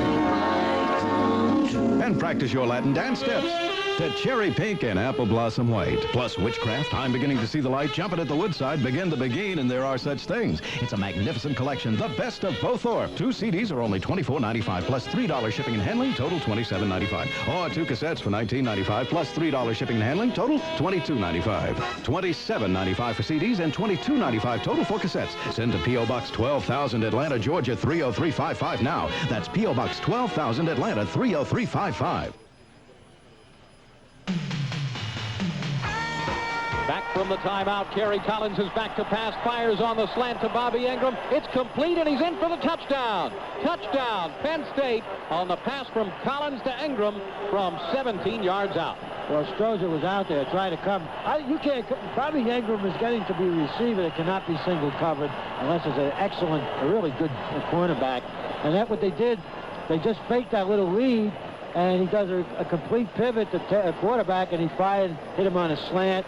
Great pass, great reception. Bobby Ingram with his 7th touchdown catch of the year, 2nd of this game. And he now has 5 catches for 68 yards in this one. Craig Fayak on for the extra point. It is up, it is solid and good. And Penn State now leads 46-7 with 1:21 to go till halftime. Back after this on the Penn State Sports Network. Bilo and Riverside supermarkets are committed to the communities we serve. Through the Save and Share Register Tape Saving Program, thousands of nonprofit groups and charities receive cash donations from Bilo and Riverside simply by saving cash register tapes. And this year, shopping at Bilo and Riverside can help schools earn valuable school equipment through the Register Tapes for Education program. Schools can receive valuable equipment free just by saving Bilo and Riverside cash register tapes. What is the secret of Sue McLean? How is she able to hold down a full-time job, raise 2 children, and still manage to serve her family all those wholesome and nutritious home-cooked meals? It's veal. She knows that no meat cooks up easier and faster than veal. And what does Sue do with all the time and effort she saves? I think I'll let that be my other little secret. It's lean and light and ready to serve in minutes. For today's busy lifestyles, veal makes the meal. Pennsylvania's Veal Farmers, Pennsylvania Beef Council.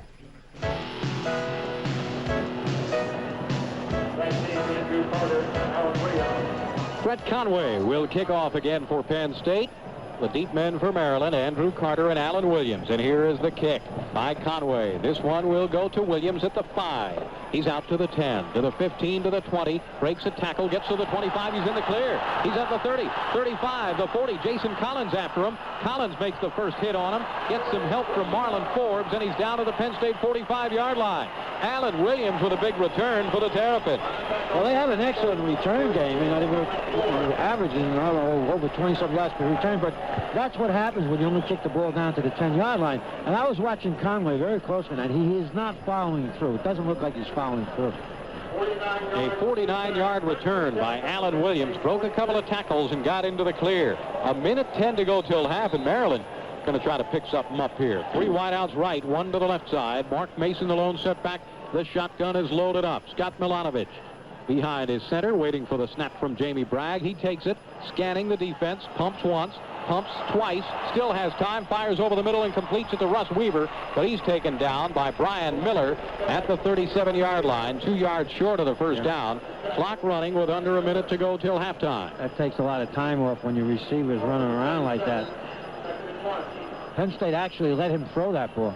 Shotgun again, and here's Milanovic back to pass, looking, throws over the middle again, and completes it down to the 33 to Russ Weaver. Hit immediately by Rob Holmberg. That is a Maryland first down, and they'll stop the clock while they move the chains. 1st and 10 at the Penn State 33-yard line. Clock again running. Penn State's in that 3-5-3. Shotgun again. Milanovic looking. Has time. Now sprinting to the left side, trying to get to the sideline to get out of bounds. Now fires it downfield, and it's incomplete. And a late flag goes down at the 29-yard line. What is that all about?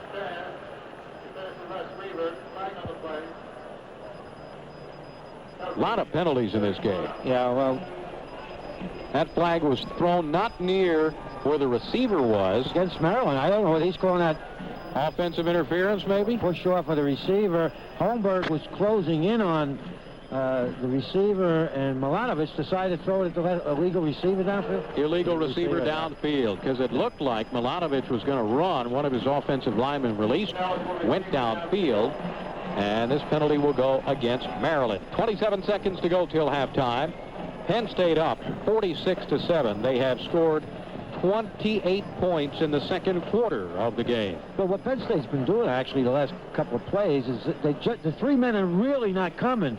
They're getting into the passing lanes. Right. They're letting them run around out there, and they're getting their hands up, and he's got to find an open spot. Yep. And so the receivers between those 8 people back there, and it's not easy. Jackson, Benfati, and Ravati across the front. Penn State with 5 sacks in the first half of the game. Willie Smith now in an inside linebacker. He, Killens, and Holmberg are the 3 linebackers, and there are 5 defensive backs. Milanovic is back to pass, steps up in the pocket, now throws to the right sideline, completes it to Jason Kramus. He is hit at the 26-yard line, taken down. He did not go out of bounds. Brian Miller with a nice solid tackle, and we're down to 12 seconds remaining in the first half. Maryland calls a timeout with 11 seconds remaining in the half. So Penn State up comfortably 46-7, a break in the action, and Maryland will talk about it on the sideline. Mark Duffner, the head coach, Dan DeRazio, the offensive coordinator, go out onto the field to talk to Scott Milanovic about what they can do. Boy, George, if you're Maryland here, you're down now by 39 points after one half of play. What do you say at halftime? Well, there's not much you can say. You just say don't quit and let's hope we get lucky and things like that if you're a realist, you know. But now in this situation, they got a couple of shots of putting the ball in the end zone, but that's about the only thing they can do. If they hit anything short and the receivers tackle, it's all over.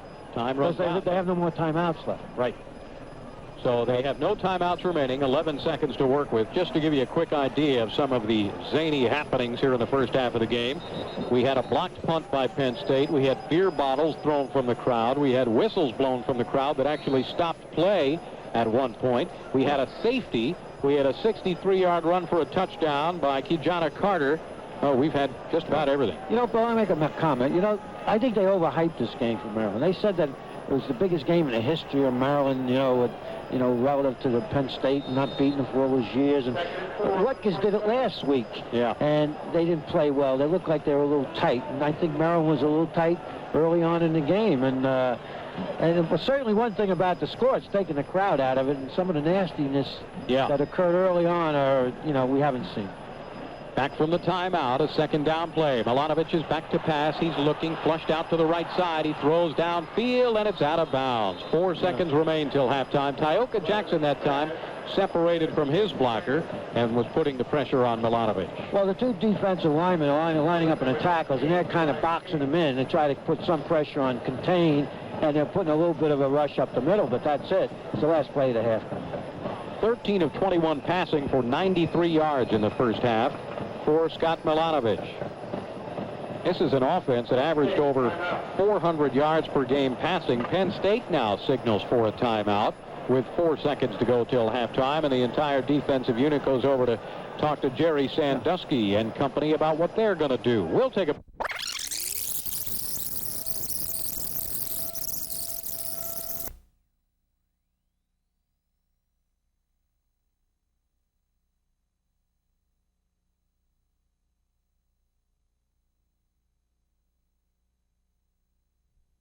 Freddie Scott and Bobby Ingram are the wideouts. Whitman and Stephen Pitts are the running backs.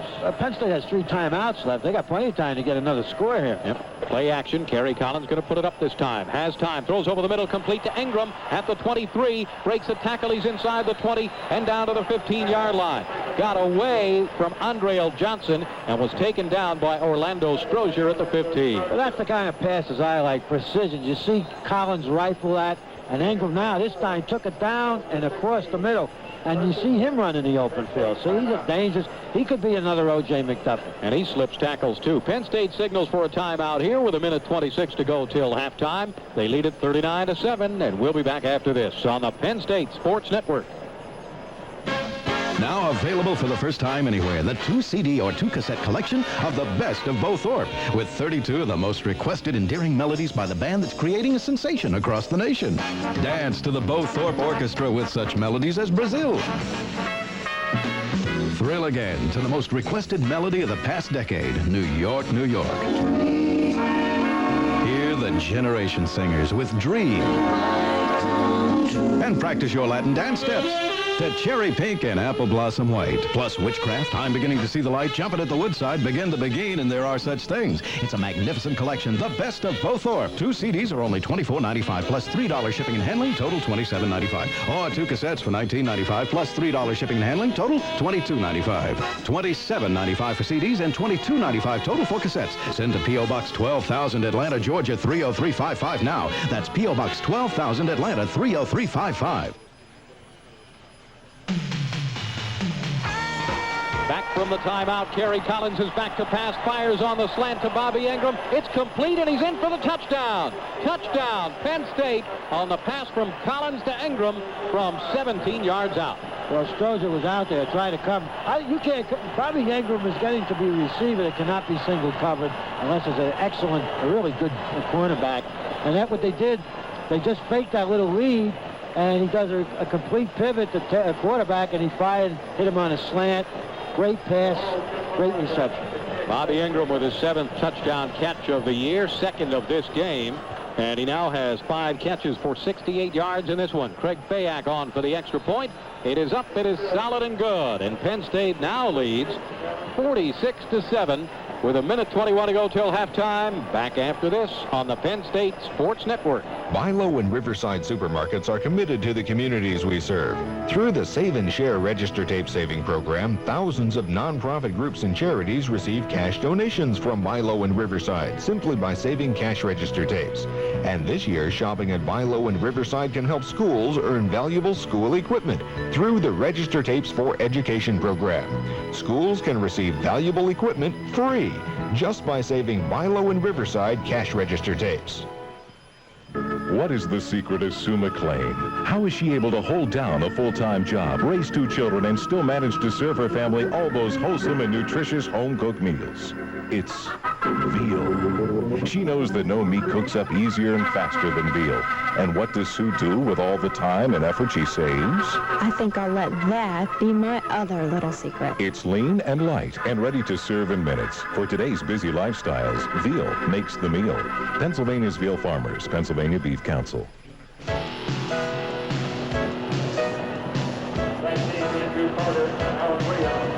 Brett Conway will kick off again for Penn State. The deep men for Maryland, Andrew Carter and Alan Williams. And here is the kick by Conway. This one will go to Williams at the 5. He's out to the 10, to the 15, to the 20. Breaks a tackle, gets to the 25. He's in the clear. He's at the 30, 35, the 40. Jason Collins after him. Collins makes the first hit on him. Gets some help from Marlon Forbes, and he's down to the Penn State 45-yard line. Alan Williams with a big return for the Terrapins. Well, they have an excellent return game. You know, they were averaging over 20-some yards per return, but that's what happens when you only kick the ball down to the 10-yard line. And I was watching Conway very closely, and he is not following through. It doesn't look like he's following through. A 49-yard return by Alan Williams. Broke a couple of tackles and got into the clear. 1:10 to go till half, and Maryland going to try to pick something up here. 3 wideouts right, 1 to the left side. Mark Mason, the lone setback. The shotgun is loaded up. Scott Milanovic behind his center, waiting for the snap from Jamie Bragg. He takes it, scanning the defense, pumps once, pumps twice, still has time, fires over the middle and completes it to Russ Weaver, but he's taken down by Brian Miller at the 37-yard line, 2 yards short of the first down. Clock running with under a minute to go till halftime. That takes a lot of time off when your receiver's running around like that. Penn State actually let him throw that ball. Shotgun again, and here's Milanovic back to pass, looking, throws over the middle again, and completes it down to the 33 to Russ Weaver, hit immediately by Rob Holmberg. That is a Maryland first down, and they'll stop the clock while they move the chains. 1st and 10 at the Penn State 33-yard line, clock again running. Penn State's in that 3-5-3. Shotgun again, Milanovic looking. Has time, now sprinting to the left side, trying to get to the sideline to get out of bounds. Now fires it downfield, and it's incomplete. And a late flag goes down at the 29-yard line. What is that all about?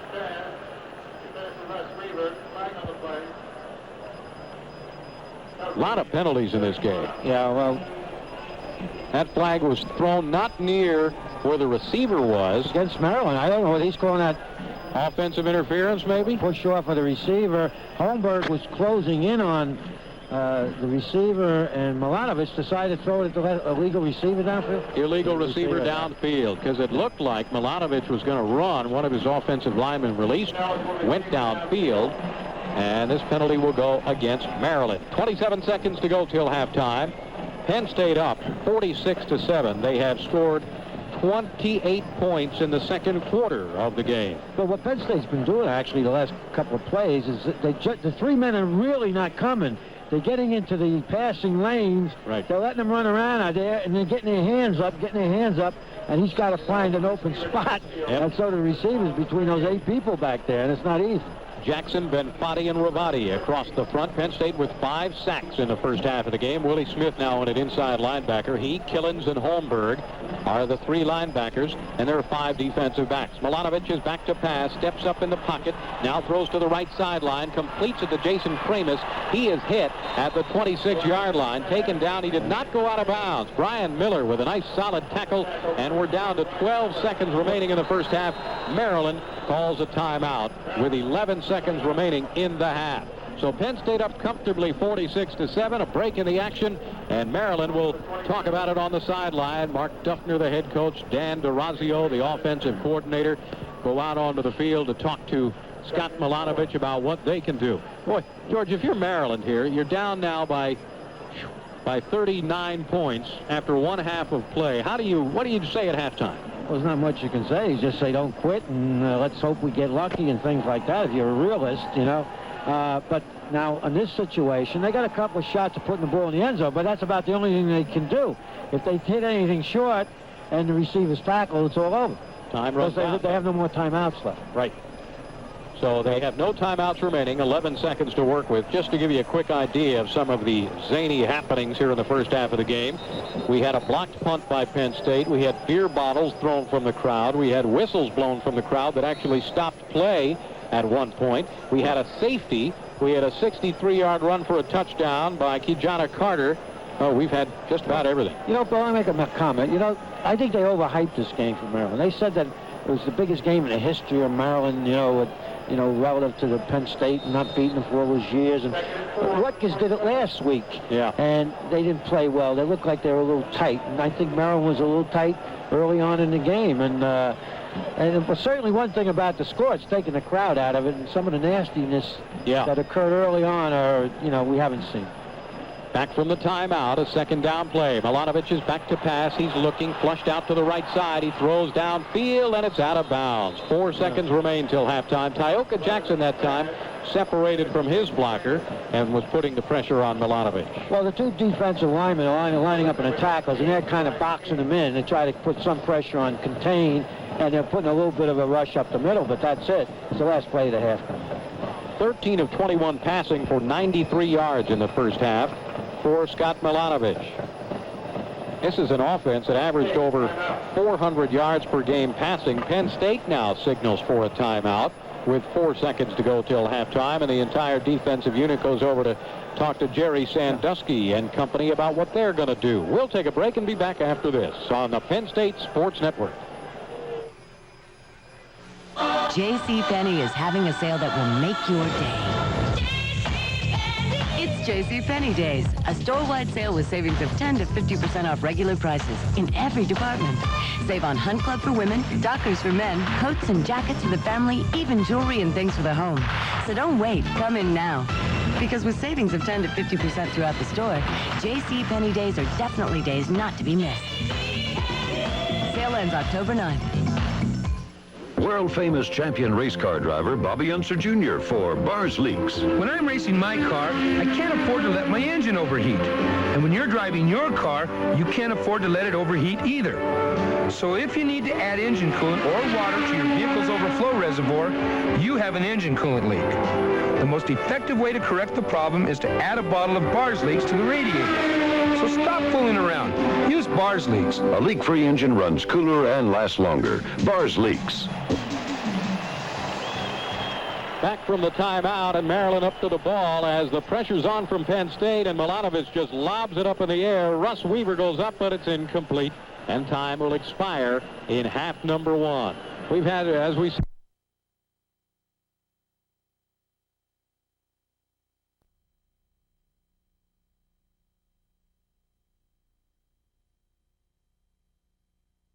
Enjoy Penn State football all season long on the home of the Nittany Lions in Pittsburgh, 1320 WJAS. Hi, this is Chris Shovlin. These days, sports never stops. Baseball into football into hockey, you name it. It's hard to keep track of who's playing whom, but that's my job. Join me every Monday through Friday morning from 6 to 9 for all the scores and updates right here on 1320 WJAS.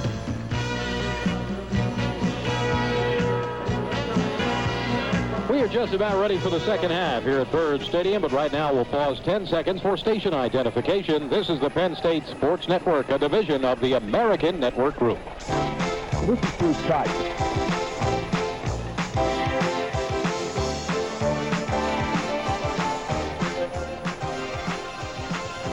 Well, the second half about to begin, and Penn State will have the ball to start off half 2. Russ Weaver to kick it off. Boy, George, some staggering statistics through one half of action. Penn State with 338 yards of total offense. The time of possession of roughly 2-1 in favor of Penn State.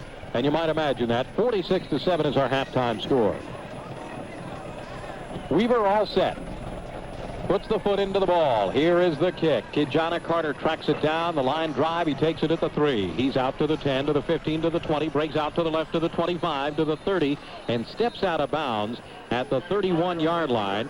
It will be 1st and 10 for the Penn State offense as Andre Martin was down to knock him out of bounds, and it will be a 1st and 10 for the Penn State offense. Well, don't expect Joe Paterno to come out with a lot of subs. He's going to start his first unit to hope and maintain some kind of momentum, and you know, if they do well, then he'll substitute a little bit at a time.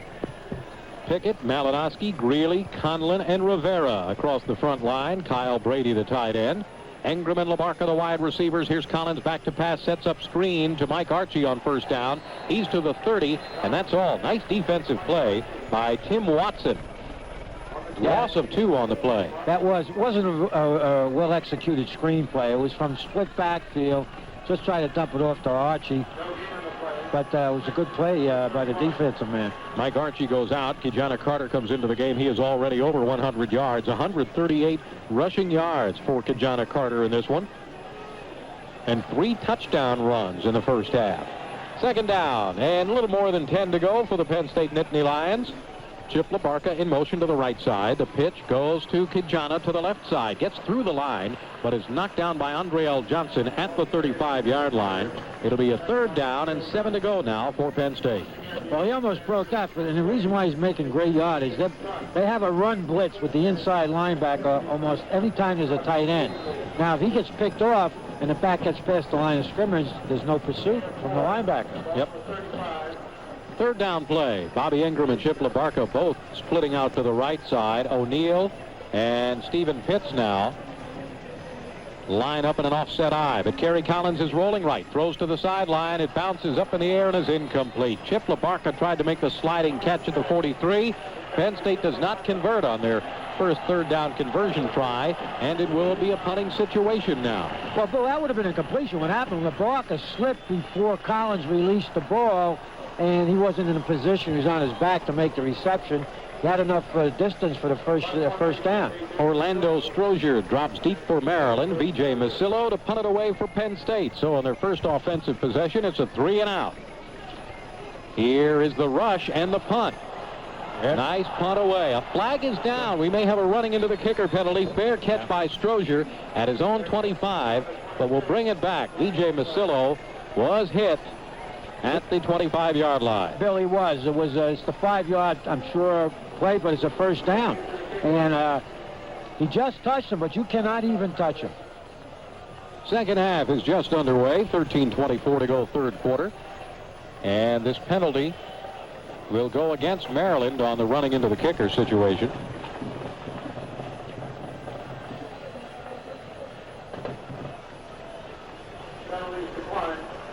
Well, the penalty is declined. Okay. Yep. It wasn't an automatic first down. They had the so 5 yards. Yeah. Wouldn't have been enough for the first down, and they figure, well, a fair catch was made at the 26-yard line. And it will be a 1st and 10 for Maryland. You know, going into this game, we said, George, that Penn State had to control the ball. Their longest time of possession on any one drive has been just 1:33. But they had so many drives, but they still ended up with a lot of time with the ball. The defense is what's doing it for them. Actually, they have not played that well offensively outside of a couple of long runs. Of course, that's something to do with Maryland's gambling defense. 1st and 10, Maryland. Milanovic back to pass, throws, completes it to Russ Weaver at the 30. He's out to the 35 and 37. Rob Holmberg makes the tackle for the Penn State defense. That'll be close to a 1st down, however, for the Terrapins. It is a 1st down at the 37. Just a little curl pattern down here. Pretty good heat. They came with 4 guys. Milanovic, 14 of 22 passing. He's over 100 yards now, but has had 3 balls intercepted. 2 wideouts each way. Jermaine Lewis, Russ Weaver to the left side. Kramus to the right side, along with Andrew Carter. 1 setback, and Milanovic is under center. He hands off to Mark Mason, the setback, but Eric Ravati makes the tackle after a gain of 3 as Mason slashed off left tackle. It'll be a 2nd down and 7 to go now for Maryland. That's probably they should have done more of in the first half when they had go close, you know, and not that far behind. But right now, if they want to check off to the running backs, Penn State will be very happy because, you know, the clock will keep moving. 2nd down play. This time they shift into the shotgun set with 2 wide receivers each way. Ball is on the left hash mark, and Maryland moving from left to right here in the third quarter of play. Jam-packed Bird Stadium and a beautiful night for football. Here's the shotgun. Milanovic back to pass. He throws to the left side, completes to Russ Weaver. Marlon Forbes bumps him out of bounds as, let's see where they mark him out of bounds, at the 49-yard line of Maryland. So that'll be another Terrapin first down. Now they're going to the short stuff now. They're getting to find out who's got single coverage, and this driving downfield, turning out. That's a short pass, and again, Penn State's going to be a little bit more cautious. Probably mix up a couple of blitzes, but not try to get in any situations where Maryland will get any quick touchdowns. Penn State in the 4-3, 4 down linemen, 3 linebackers, 4 defensive backs. First and 10, Maryland at their own 49-yard line. Milanovic straight back to pass. He's under pressure this time and now runs it up the middle and is caught from behind by Lou Benfatti. Ends up with a gain of a yard. They'll mark him down right at midfield. Bill, that's what the pros love to see in a defensive tackle of his size. After the quarterback tries to scramble, that the man keeps pursuit after him and then makes the tackle. That was a great play by Benfatti on that play. Second down and 9 to go. Clock running with 11:49 to go. Third quarter. And Maryland trying to get something going here on their first offensive possession of the second half of the game. Penn State leads it 46-7. That was our halftime score. Second down and 9, and Milanovic runs the draw play to Mason. Mason up the middle is tripped up, and Benfatti got a big piece of him again. And then Brian Monahan jumped on top of him. It'll be a third down and 9 to go. Well, Penn State was in those 4 down people, which is their original defense, their base defense that time. And again, they went back to the draw, and they were ready for him. No huddle, of course, and here is the shotgun with 3 wide receivers to the right, 1 to the left side. Milanovic waiting for the snap from center, but Russ Weaver now in motion to the left, but goes back to the right side. Long count, but here's the snap. The blitz is on. Milanovic throws to the left side, incomplete. Jermaine Lewis, the intended receiver. Marlon Forbes was right on him, but the blitz was on, and Eric Ravati and Brian Gelsheiser were putting the heat on the quarterback. Well, as Gelsheiser forced him to throw early, he just came from his inside position. He gets out on the corner. That means there's an extra man, and, they don't practice pass protection with their backs too often because they're spread out all over the place. They're going for it. They're going to go for it now. Yep. 4th down. 4th and 9 at the Penn State 49. Maryland will go for it. That's going to fire up this Penn State's defense. Now he drops in. This is almost like a short punt formation. Yes, he's going to kick out of this. Milanovic just kicks in the short punt and kicks it out of bounds at the Penn State 16. Not a bad play. Well, I don't really see the logic behind it. If he intended to punt, why take a chance of getting it blocked when you're in a short punt? Because Penn State was anticipating pass, and they're going to come with the rush. So I don't really understand the logic behind that, but, I'm sure there was some. 33-yard punt. It goes out of bounds at the Penn State 16, and the Nittany Lion offense back onto the field now. 1st and 10. 10:47 to go, third quarter. You're going to punt, you're going to punt.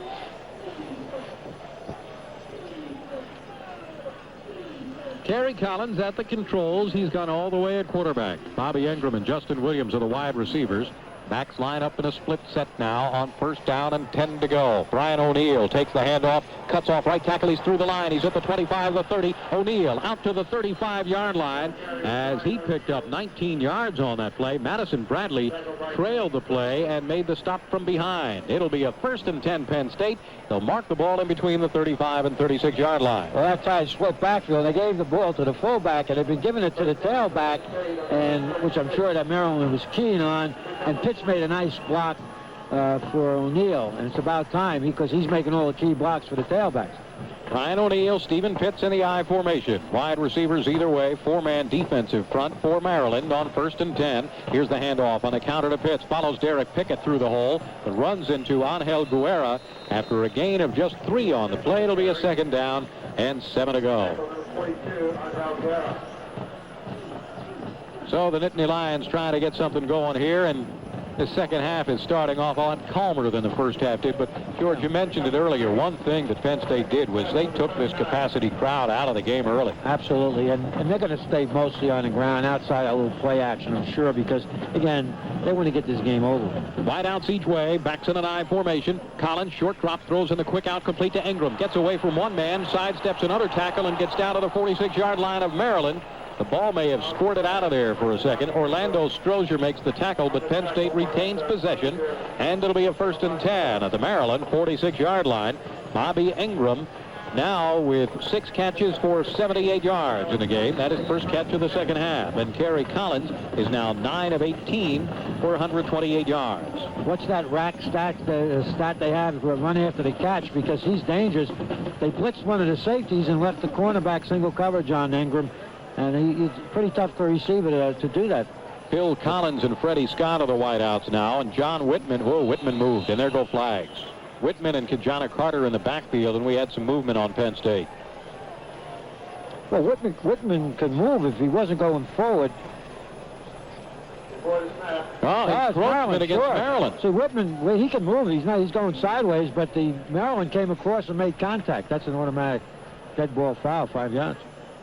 So 1st down and 5. The ball now at the Maryland 41-yard line. Pleasant temperatures down here at College Park, Maryland. It has been a beautiful evening. There was a threat of rain. Look at that moon. Boy, we have almost a full moon. Maybe that explains some of the fan activity here tonight. Possibly.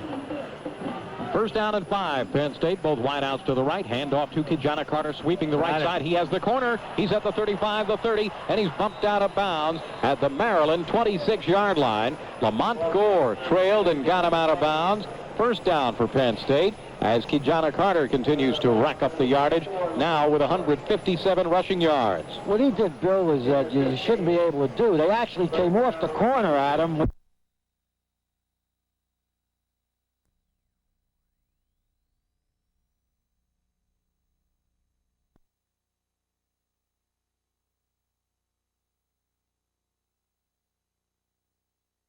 There was a threat of rain. Look at that moon. Boy, we have almost a full moon. Maybe that explains some of the fan activity here tonight. Possibly. 1st down and 5. Penn State, both wideouts to the right. Handoff to Kijana Carter, sweeping the right side. He has the corner. He's at the 35, the 30, and he's bumped out of bounds at the Maryland 26-yard line. Lamont Gore trailed and got him out of bounds. 1st down for Penn State as Kijana Carter continues to rack up the yardage, now with 157 rushing yards. What he did, Bill, was that you shouldn't be able to do. They actually came off the corner at him with a blitz, and he saw it immediately, and all he did was go into another gear and outrun everybody, and, could have taken it for a touchdown. He has tremendous acceleration. Eric Gallman into the game at wide out, splits wide left along with Chip LaBarca. We're going to see a lot of faces in this game now. The handoff and the counter play, and it's Kijana Carter up the middle again as he gets inside the 20 to the 19-yard line. As Kijana Carter picking up some tough inside running yards. Mike Settles, the outside linebacker, makes the stop. It will be a 2nd down and 3 to go. That was that counter play, and he cut it back with the short, tall guard pulling. They call him the short. That was Collins, 6'7", pulling and trapping for him. On 2nd down, wideouts to each side. Gallman to the right, LaBarca to the left side. Whitman and Pitts in the backfield in a split set. Handoff to John Whitman, sweeping the right side, gets around the corner, dives for the 1st down marker, and may have gotten it. Jaime Flores was in on the tackle along with Mike Settle. And let's see where they mark the ball here. Pretty close. It's Penn State 1st down at the 15-yard line of Maryland. People like Whitman and Milne, the more they play, the better they're going to get, because, Whitman is coming from linebacker, and Milne hasn't played for a few years, and Joe feels that Whitman is a really good fullback. Mike Archie now checks into the game at tailback. He and Whitman in a split set. Wideouts to each side. Collins hands off to Whitman again, off tackle to the left, still going. Some hard running until he's finally belted down at the 12-yard line. Ratcliffe Thomas, the inside linebacker, made the finishing hit on him, but he is one rugged runner, and all those fullbacks go around 230 pounds. Or more, maybe. Again, that time Collins totally ignored as he came out. Probably could run a naked bootleg.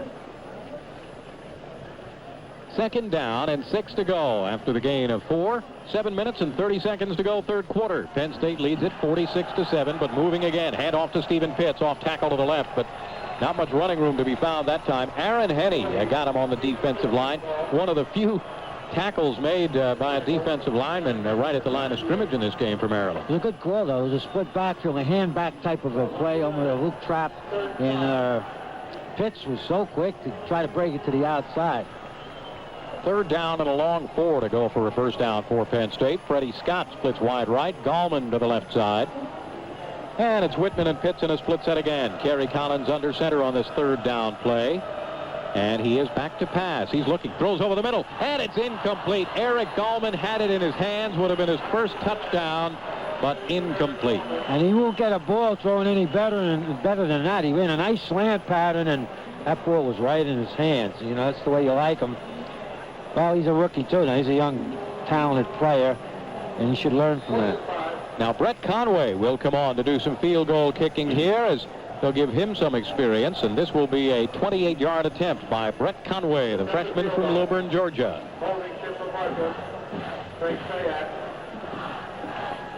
Ball is on the left hash mark. Chip LaBarca does the holding. He'll put it down to the 18-yard line. Snap is down. The field goal attempt is up, and Brett Conway hits it. So 3 points for Penn State. 6:46 to go, third quarter, and the Nittany Lions lead it 49-7. Brett Conway with his first career Penn State field goal. Back after this on the Penn State Sports Network. The rules have changed about the way pickups are designed and equipped. Introducing the new Dodge Ram pickup. It's been completely redesigned to do all the things a truck should do well and more. The new Ram pickup is the only full size with available anti-lock brakes at all 4 wheels. Plus, it has a standard driver's airbag that's fully effective when your seatbelt is worn. We've even added high-strength steel door beams. And to put you further at ease, there's available reclining seats with an adjustable lumbar support for the driver. Look behind the seat and you'll find an optional storage system with interchangeable bins and cargo netting. While at your fingertips, controls you can actually work with your work gloves on. Controls connected to a choice of powerful Magnum engines. Now, as a rule, all full-size pickups look pretty much alike, but the rules have changed. The new Ram pickup looks like nothing else, which is why you should see it at your Dodge dealer now.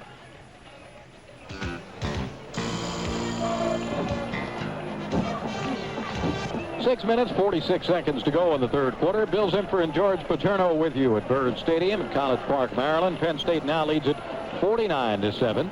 And Brett Conway will kick it off. Now, this time he tees it up smack in the middle, not on one of the hash marks. And see if he got pumped up a little bit after that field goal, George. Well, you know, usually you do. It's his first college field goal. Let's see if he puts it in the end zone. Conway approaches, gets the boot away. High spinning kick goes to Alan Williams at the 3-yard line. Brings it out to the 10. He's to the 15, the 20. Goes to the right side, is out to the 25 and 26-yard line. It'll be 1st and 10 from there. Mark Tate makes the tackle for the Penn State coverage unit. 1st and 10 for Maryland at their own 26-yard line. They do a good job returning kickoffs. They've got some, I'll tell you, they've got some good young people who can run. Yeah, they got excellent team speed. Let's see what they're going to try to do here now. It's a tough position for a coach to be in. I don't envy Coach Duffner, but, you just can't seem to get anything going. If they keep running the ball, they can put themselves out of the game. Whether realistically they are or they aren't, I won't comment. Doug Burnett is the running back here. Milanovic with a short drop, throws on the quick out, complete to Jason Kramus. He's out to the 36-yard line. Gain of 9. It'll be a 2nd down and 1 to go as Brian Monahan was over there to make the stop. And the clock continues to run.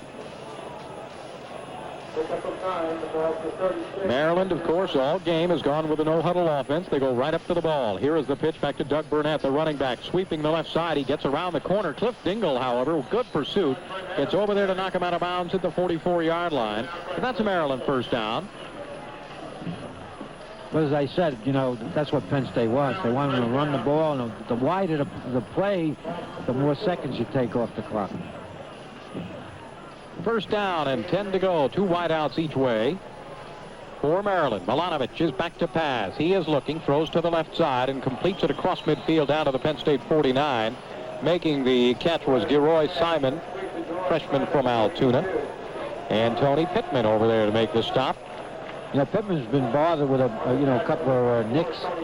And when he gets healthy, he's going to be another good defensive back. Penn State is really, loaded in that area. 2nd down and 4 to go after that gain. 3 wideouts to the right, 1 to the left side now. No shotgun. Milanovic is under center, but now he's changing the play at the line of scrimmage, and his Wide receivers will reset themselves. Here's the handoff to Burnett straight up the middle. Burnett is down to the 46-yard line. Brian Monahan makes the tackle. That's close to first down yardage, however. Well, you know, there's so much going on out there. What happened, Penn State tried to dupe Milanovic into that, and he did. They got their check off. Gelsheiser came at the last minute, tapped his down lineman, indicating it was going to be some kind of a blitz. They checked off, but they still made the first down. First and 10, Maryland at the Penn State 46-yard line, coming down on 5 minutes and 10 seconds to go on the third quarter. 3 wide receivers, wide to the right, 1 to the left side, Jermaine Lewis. And here's Milanovic back to pass. He's under some pressure. Milanovic, they've got him, and they'll drag him down. It's Tyoka Jackson who takes him down at the 47-yard line. That is sack number 6 of the game for the Nittany Lions. Tyoka does that so well. He's a speed rusher, and he gets, real depth in his rush, and he's able to fall back to the inside when the quarterback takes off. He's made many a tackle like that. 2 wide receivers each way. Shotgun formation this time on second down and 10. 3-man defensive front for Penn State now as they go with the 5 defensive backs. See if they blitz out of this here. Yep, here comes the blitz. Milanovic is back. He looks. He throws. This one is complete to Jermaine Lewis at the Penn State 33. Tony Pittman made the tackle, but that'll be a first down for the Maryland Terrapins. Well, that time Maryland did a good job, excellent job. They picked up the blitz. Penn State was in a 3-5-3 type of a situation. Then blitz 2 of the linebackers. He hit the one guy, the receiver, that had single coverage for the first down. They're right up to the ball. The pitch back to Doug Burnett, sweeping the right side. Burnett chopped down by Cliff Dingle at the 31-yard line. Nice play. A gain of 3. It'll be a second down and 7. 4:05 to go now, third quarter. They went on a quick count. Now, when you have a no-huddle with a quick count, that gives you a double problem. Yeah. And Killens wasn't ready, or else that play wouldn't have gone anyway. Penn State with 4 down linemen now. The regular guys are in there. Jeff Perry, though, in on the defensive line. Shotgun formation this time. Second down and 7 to go. 3 wideouts to the right. That's the short side. Jermaine Lewis all by himself, split wide left.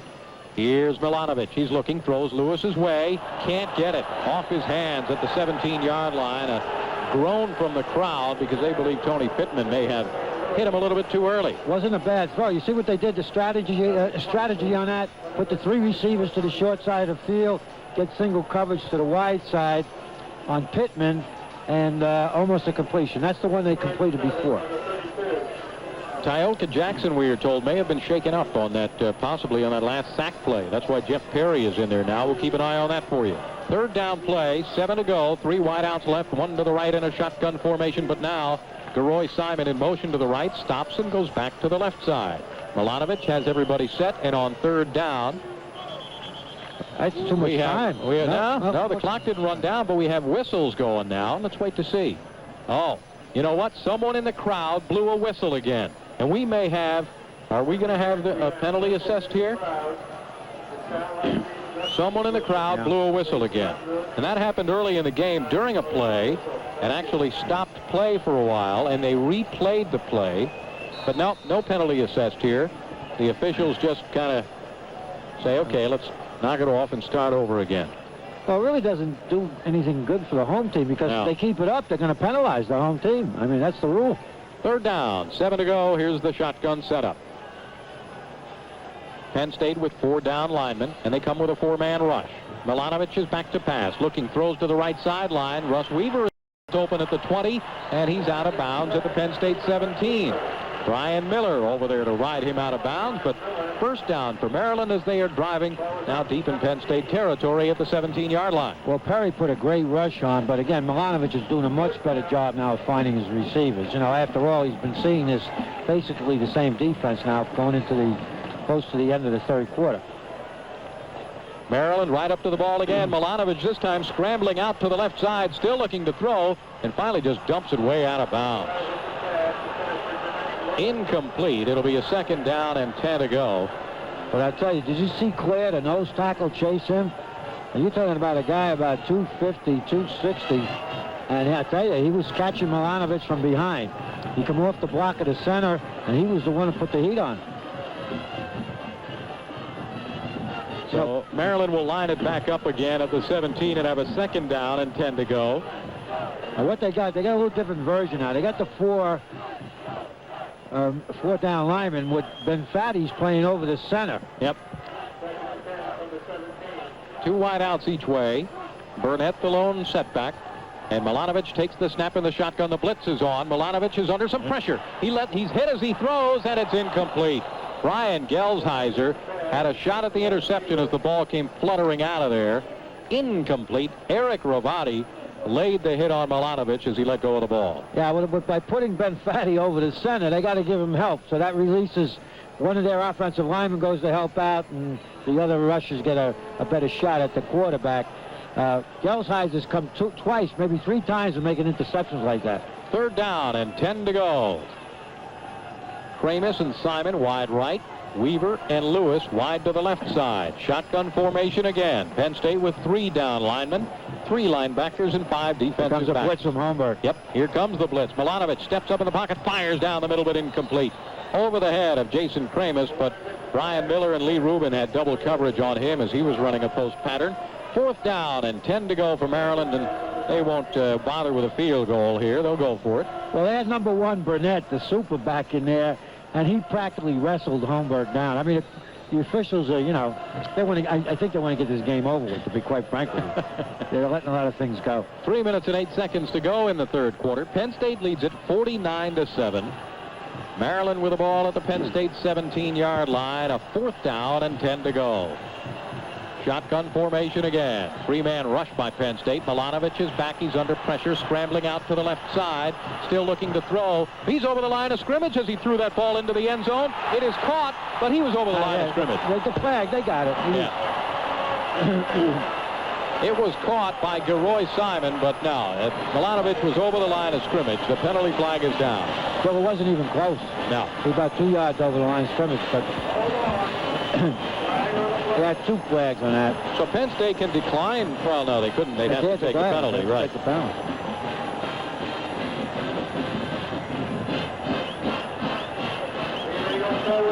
Illegal forward pass. No, it's in a loss of down, too, George. That's right. So it'll be Penn State ball, 1st and 10 after that play with 2:56 to go in the 3rd quarter. The Nittany Lion offense is back onto the field, and right now let's pause 10 seconds for station identification. This is the Penn State Sports Network, a division of the American Network Group. You're listening to Penn State football on your original hit station, 1320 WJAS. Penn State offense on the field, and John Saka enters the game for the first time. So Kerry Collins goes out of the game. He finishes up 9 of 19 passing for 128 yards, and John Saka, the junior from Delran, New Jersey, makes his first appearance of the game. Brian Milne and Mike Archie are in the backfield in a split set. 1st and 10, Penn State from their own 22. Hand off to Milne around the right side. He's at the 25, the 30, head down and still going across the 35-yard line to the 37. Wow. Well, we've seen a little bit of everything now. I'm sure Brian Milne's going to get a lot of work because he's such a great physical specimen. You walk by him, you look up, he's bigger than all the play. Looks like a defensive tackle playing fullback. And boy, he's got pretty good speed, as you could see in the last play. Now, they list him at 226 pounds, and we have both been around him, George. No way. I hate to be hanging since he's been 226. No way. Probably closer to 250 than 226. Eric Gallman into the game, splits wide right. Justin Williams to the left side. High formation with Milne and Archie. 1st and 10, Penn State. Here's the handoff to Archie up the middle. He's at the 40, the 45, spins down at the 47-yard line. Johnny Hicks hanging on to make the tackle. And that's close to another first down. It will be a gain of 11 yards for Mike Archie and another Penn State first down. And a great block by Milne. He's so big as a lead blocker. He doesn't block as low as most blockers where they got to try to hit a guy anyway from the waist to the knees. He just stands up like a tight end, gets into them, and he shields the defender from seeing where the back's going to cut. Archie now closing in on 100 yards. He's got 83. Andre Johnson in on the offensive line. A tackle now for Penn State. Hand off to Milne again. Off tackle to the right. Cuts it upfield. He's inside the 45 and down to the 44 with Ratcliffe Thomas landing on top of him. That's a gain of 8 yards. Penn State starting to really chew it up on the ground. He's just got to keep his feet together, get a little better base, and use the power of that body when he turns upfield, and he's going to start punishing people. Second down, 3 to go for a first down. Gallman right, Justin Williams to the left, backs in an I formation. John Saka at quarterback on second down with a long count. Hands off to Archie on a counter play to the left side. He's at the 40, down to the 35, and down to the 31-yard line of Maryland. Orlando Strozier making the tackle in the secondary. Another big gainer and another Penn State first down as the Nittany Lions have it 1st and 10 of the Maryland 31. Well, Coach Fry from Iowa said his quarterback Burmeister needed a jacuzzi after the Penn State game. The secondary from Maryland, they're going to go and jump in here together, because when they blitz those linebackers and the Penn State's cutting up inside them, the secondary has to make all the tackles. Mike Archie, 7 carries and 97 yards now. 1st and 10, Penn State at the 31 of Maryland. Hand off to Brian Milne, the right side again. Cuts it upfield and drags Lamont Gore another 5 yards with him down to the 24-yard line. That's a gain of 7 yards on the play. It's too early to tell, but if he stays with football and develops according to his potential, you might be looking at one great football player out there someday in the future. Second down and a long 3 to go for a first down for the Nittany Lions. We're under 30 seconds to go in the third quarter. This has been a fast third quarter after a lengthy first quarter of the game. 49-7, Penn State leading, and the Nittany Lions are driving again, all on the ground here. I formation again. Hand off on the counter to Archie. Cuts up the middle. Archie with a sidestep at the 20. He's down to the 15. Still going down to the 12-yard line. Lamont Gore again in on the tackle along with Mike Settle. They've been only running about 4 plays, basic running plays. It's the lead, it's the sweep, it's that counter tray. He's getting good blocking from his pulling linemen, and the backs make great cuts. Of course, Maryland's a little tired, especially the secondary people are starting to miss tackles now. That puts Archie over 100 yards on the evening, and that's also the end of the third quarter at Byrd Stadium. We will head into the final 15 with Penn State leading it 49-7. Back after this on the Penn State Sports Network. Okay, Mystery Date. Yes. We're at your place, and we've got 2 1/2-inch thick boneless America's cut pork chops cooking over hot coals. I step out onto the balcony, then what?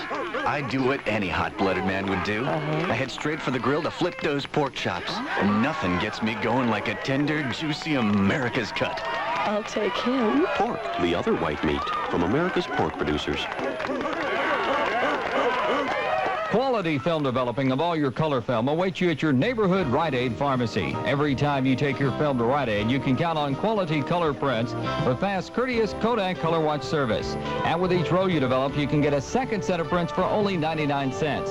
Remember to stock up on all your photo needs like Kodak Gold Color Film and the convenient FunSaver single-use cameras. So visit Rite Aid for quality film developing, Kodak Color Film, and low everyday prices on all your health and beauty care products. There's a Rite Aid near you.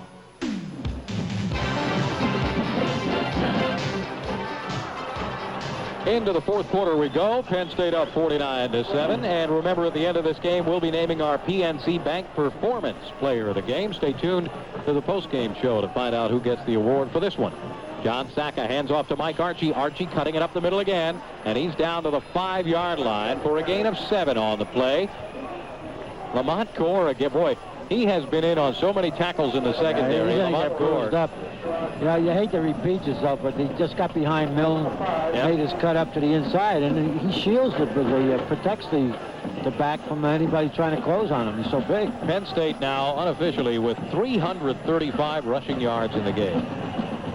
Justin Williams left, Eric Gallman to the right side. Milne and Archie in the I formation behind John Saka.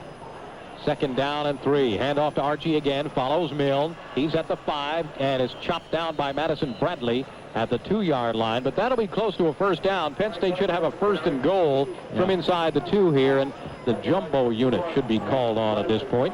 Well, I don't know if he'll even do that right now. I think he'd be content maybe to go 2 tight ends. But Brady's in there. You got Andre Johnson in there too. You know, and little by little, he's developed into a heck of an offensive lineman. He was on defense, and he switched over. In high school, which he's from out in Southampton, where I live, he was noted as an offensive lineman. Penn State tried him on defense, and now he's back where he's more comfortable. we have Milne on the right side wing and O'Neill and Archie in the I formation. Everybody in tight. Pitch back to Mike Archie. He cuts it up, dives, and he's in for the touchdown. Mike Archie on a 2-yard run. Penn State scores a touchdown. They're going to go over 50 points here in the third quarter. So Mike Archie, that is his first touchdown rushing, if you can believe it, of this year. He has a touchdown catch, but his first rushing touchdown. And Penn State is on the board in the third quarter again.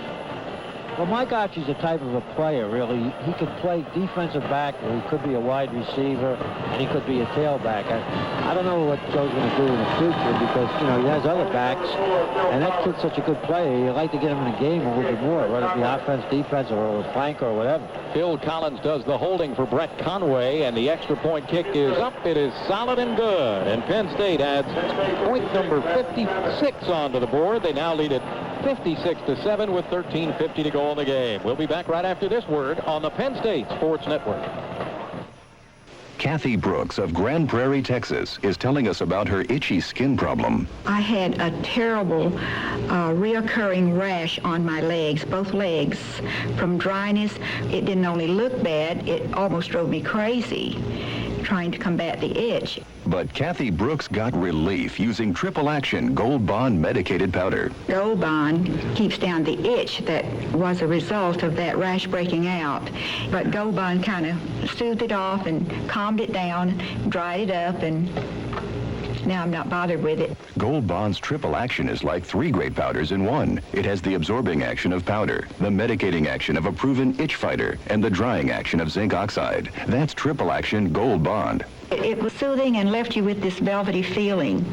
Gold Bond medicated powder has really done wonders for me, so it gets my vote. Try Triple Action Gold Bond medicated powder. Use only as directed. Available at drugstores and supermarkets everywhere. Brett Conway will kick it off again for the Nittany Lions. He approaches, and here it is, a high, short kick.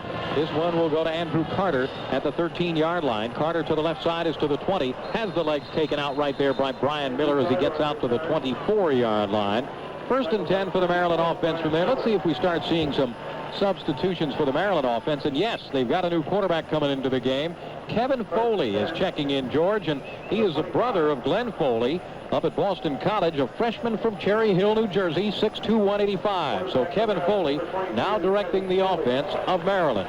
And his brother had some day today as BC upset Syracuse. Larry Washington is the one setback behind Foley. And we'll check the Penn State defense for you here. I'm sure we've got some changes there. Foley takes a short drop. He pumps and now pulls back, then throws to the sideline. Jermaine Lewis can't hang on at the 43-yard line. It is incomplete. Try to keep his feet in bounds. Checking the Penn State defense. Defensive line has Jeff Perry, David Thomas, Todd Atkins, and Eric Clare. The linebackers are Willie Smith, Philyaboa Cody, and Terry Killens. And in the secondary, we've got Mark Tate and Shelly Hammonds at the corners. Cliff Dingle and Brian King are the deep men in the secondary. 3 wide receivers right and 1 to the left side now for Maryland. 2nd down and 10 to go from their own 23-yard line. We're in the 4th quarter. Foley is back to pass. He's looking, throws to the right side, completes it to Russ Weaver, but Philyaboa Cody puts him down at the 30-yard line. It'll be a 3rd down and 5 to go. Final numbers on Scott Milanovich. He was 19 of 32 for 161 yards, and he came in, and 3 interceptions. He came in averaging over 400 yards per game passing. More important, Bill, he had thrown 16 touchdown passes with 1 interception. And today, you know, that's how good Penn State's defense has Chris been. Mazik into the game on the defensive line now.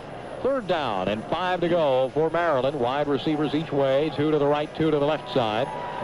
And here's Foley, back to pass, has some time, fires one down the middle for Weaver, tipped away at the last second. Brian King with an excellent defensive play. But Foley showed me something, and they had a blitz on coming from the outside. He stayed right in the pocket. Maryland's picked it up a little bit, and he got the ball deep. He took a great play there to prevent them from getting a touchdown. Punting situation for Maryland. See who does the punting here. Scott Milanovich normally does the punting. And they have got D. Reed in there now. Well, no. He were 1 minute short to wait for Scott to get out there. D. Reed is the the up man there, the blocker. Yeah. And look how deep Milanovic is to get this snap here. 4th down and 5 to go. He takes the snap and gets the kick away. Mike Archie, the deep man for Penn State, he'll let it bounce, and it bounces at the Penn State 38 and rolls out of bounds at the 34. So the Nittany Lion offense on, and we've got a late flag thrown, and we've got some jawing going on down at the 27-yard line. It's against Shelly Hammonds, and he'll get chewed out by Joe. I don't know, because whoever pushes last, it's going to be against Penn State. The officials will talk it over to decide what's going on. It was Shelly Hammonds and Keno Shawwell who were down there swapping some stories. Personal foul goes against Penn State. And the Nittany Lions will start off in a hole. 12:44 to go in the game. 56-7. Penn State rolling over the Terrapins. You know, Bill, a lot of penalties occur on kicks for this reason. People get down there in coverage, and when the play's over, one guy's bumping to each other because of the time. One guy's trying to get by one guy's trying to block him, and pretty soon they're going chest to chest, and then the hands come out and they start pushing each other. Let's check the Penn State offensive line for it. Dale Harvey, Pete Marsick, Wayne Holmes, Andre Johnson, and Barry Tealsh are the offensive line now. John Sacca with John Whitman and Stephen Pitts, but Sacca is back to pass. He fires downfield. Keith Olsemer, the intended receiver, but the pass was closer to being caught by Andre Johnson, the defensive back. Incomplete. It'll be a 2nd down and 10. That's something they haven't shown tonight. I tried to hit the tight end right down the seam out the middle, and Sacca underthrew him, actually. He got the ball a little higher. There's a possibility of a reception on that. John's got some tape on his right hand now. Yeah. On his fingers, I mean. Possibly has an injury there. Whitman and Pitts line up in the I formation. Wide receivers to each side. Freddie Scott wide to the right. Phil Collins to the left side. And here is the handoff up the middle as Stephen Pitts legs it out to the, let's see where they mark him down at the 25 or 26-yard line. It'll be a 3rd down and about 4 to go for the 1st down for the Nittany Lions. I'd have to think Maryland has underestimated the ability of the Penn State backs. They're the type of backs you got to stop on the line of scrimmage. You can't let them get into the secondary because they're going to kill you. For the 2nd time this season, Penn State has had 2 backs go over 100 yards. Kijana Carter and Mike Archie did it against USC, and they did it again here tonight. John Sacca is back to pass. Plenty of time. Fires to the outside. It's complete to Stephen Pitts, who's fighting for the extra yardage and probably got the 1st down. Great effort by Pitts. He's taken down by Tim Watson, but a 1st down for Penn State on the effort of Stephen Pitts. Somebody down, or are they going to measure? It's a 1st down. Yeah, we have a Maryland player who's getting up slowly. Andre Johnson, another one of those youngsters in the secondary who's had a busy night. I'll tell you, they got 3 freshmen in the secondary that should be juniors by now. Yeah. But playing time because they've been making all the tackles, and they got, you're talking about some pretty good players they're going against. He comes out of the game, and into the game in the secondary is Andre Martin. 1st and 10, Penn State at the 30-yard line. 11:52 to go in the game, and the Nittany Lions trying to grind one out here. Phil Collins splits left. Justin Williams to the right side. Whitman and Pitts in the I formation again. Barry Tealsh at center, ready to snap it to John Sacca. And on 1st down, Sacca hands it off to Pitts, going around left side, follows a block by Dale Harvey. Gets across the 35 to the 36-yard line for a gain of 6 on the play. 2nd down and 4 to go. Tim Brown, the inside backer, and Angel Guerra combine on the stop. Good block by Harvey. But Pitts, again, on that particular time, that's one of the few bad moves he made. He tried to hurdle his blocker, and sometimes your block will come up and it actually makes the tackle on you, where he could have cut it back to the inside. 2nd down play. What do we have for Stephen Pitts now? Jeff Brewer, our stat man for this game. 31 yards on 7 carries, so he's over 4 per shot as well. Have we ever had, I don't think we've ever had 3 backs get 100 yards in one game, and I'm not saying that's going to happen, but he breaks one big one, it just might. Wide outs each way. Here's the handoff on the draw play to Pitts up the middle. He's at the 40, the 45, and out close to midfield. It almost happened, George. Angel Guerra made the stop in the secondary as Pitts picks up another first down. He's at the 49-yard line. Well, the Maryland's defense, for obvious reasons, is dead tired. And, you know, they're really, I wouldn't say they're going through the motions, but they're dragging their bodies. And it got a little hot and humid during this game. Yep. And Penn State has a lot of fresh horses in there. So Pitts might get 100. Because Joe Paterno, I'm sure, is going to try to stay on the ground unless it's absolutely necessary to try to get a first down with a pass. 1st and 10, Eric Gallman in at wide out, splits left. Freddie Scott wide to the right side. The handoff to John Whitman around the left side. He's down to the 40 and moves the pile down to the 45 and moves the pile down to the 41-yard line. Tim Brown up off the bottom of the pile for the Maryland defense, and Tim Watson also helped out. That's a gain of close to 10 yards by Whitman, and Angel Guerra, who has been involved in a lot of tackles too, is getting up slowly. Well, you know, what we're seeing tonight with Penn State is an example of what substitutions with quality people can do. All their backs will have fresh legs when they get in there. Yep. Notice there's no drop-off. They're all, they look like colts out there, and they're really taking off with on the snap of the center, and they really look good. 2nd down and 1 to go. Saka hands off to Pitts again. Big hole up the middle. Stephen Pitts down inside the 40 to the 39-yard line. That's a Penn State first down. Stephen Pitts continues to grind it out. Tim Brown again up off the bottom. Also there, Al Wallace. Again, you see how fresh his legs are. You know, there's a lot of bounce to them. He's just liable to break one. Yeah, that Penn State Maryland defense really is tired. Really. And they are starting to substitute some people now. Gene Gray, an inside linebacker, comes to the sideline. Bill, when you're playing 7 freshmen on defense, there's not much you can substitute with. That's right. 1st down and 10 for the Nittany Lions. 39 of Maryland. Hand off to Whitman. Whitman kind of stumbled at the line of scrimmage, but then carried Tim Watson with him for a 3-yard gain down to the 36. It'll be a 2nd down and 7 to go.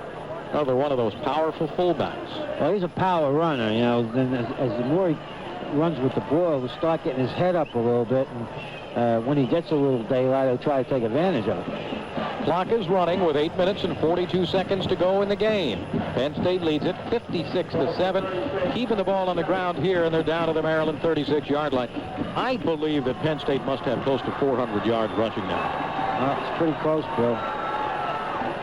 Bill Collins left, Freddie Scott to the right side. Backs line up in a split set this time. Saka hands it off to Pitts again. He bounces it way outside of the right, now cuts it back against the grain and gets down to the 32-yard line. Gained another 5 on that play. It'll be a 3rd down and 3 to go for the first down for Penn State. And probably with the score as it is, Joe will take 2 downs to get the first down. He doesn't want to kick another field goal because he's not interested in getting more points, but wants to give his team a workout. 3rd down play, and everybody's getting a workout in this one. On 3rd down and a long 3. Scott left, Gallman right, Whitman and Pitts in the I formation. John Saka now signaling out to his wide receivers.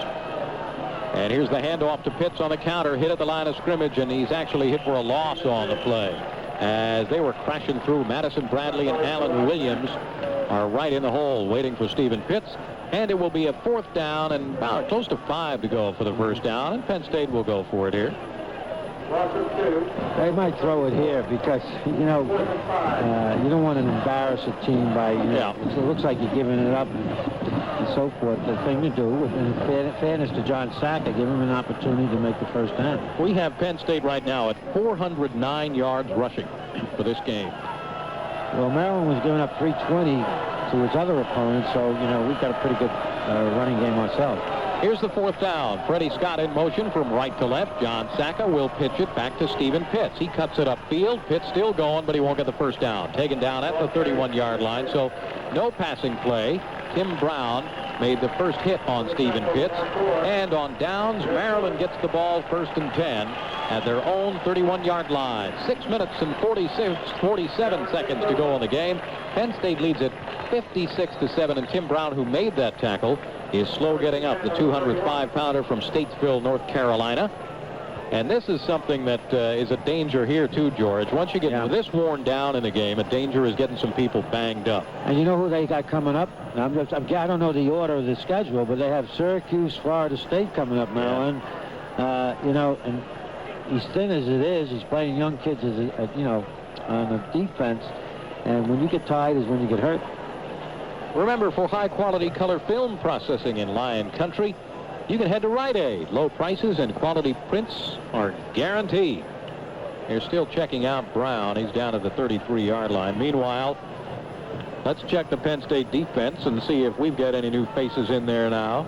I guess just about everybody who is eligible for this game has played. Jeff Perry, Chris Mazik, David Thomas, and Todd Atkins are on the defensive line. Willie Smith, Thad Brennan, and Phil Yaboa-Cody are the backers. I think Felice is in there too, isn't he? Nope, not yet. Not yet? No. Okay, that was. We've got Pittman and Tate at the corners. Cliff Dingle and Brian King are the deep men in the secondary.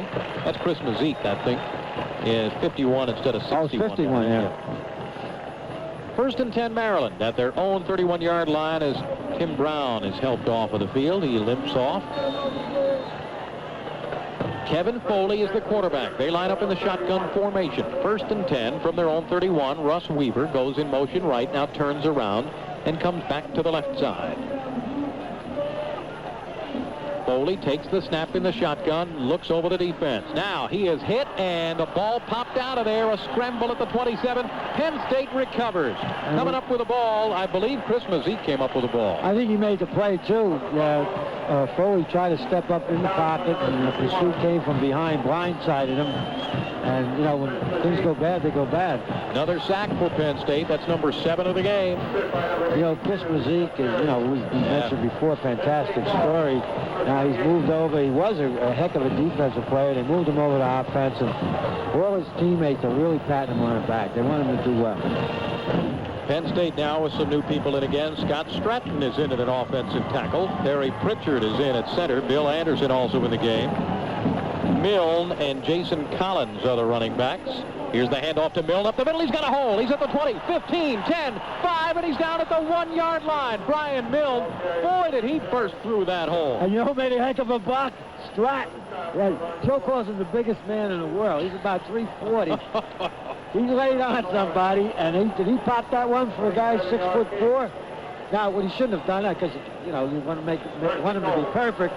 He had a chance to beat this guy to go for the touchdown, and he tried to run over the safety man. But for a guy who's about 6'4", 240, that's pretty good speed. You got to give it to him again. He didn't quite, well, now he lines up on the right side wing, and it's O'Neal and Jason Collins in the I formation. Everybody in tight. The handoff to Brian O'Neal. Stumbled at the line of scrimmage, and a flag goes down as well. Well, that comment you made about it, they should give it to him again. Joe Paterno don't play the game that way. You know, you can run it down to the 6-inch line, and he'll give it to somebody else. Encroachment, the call against Maryland.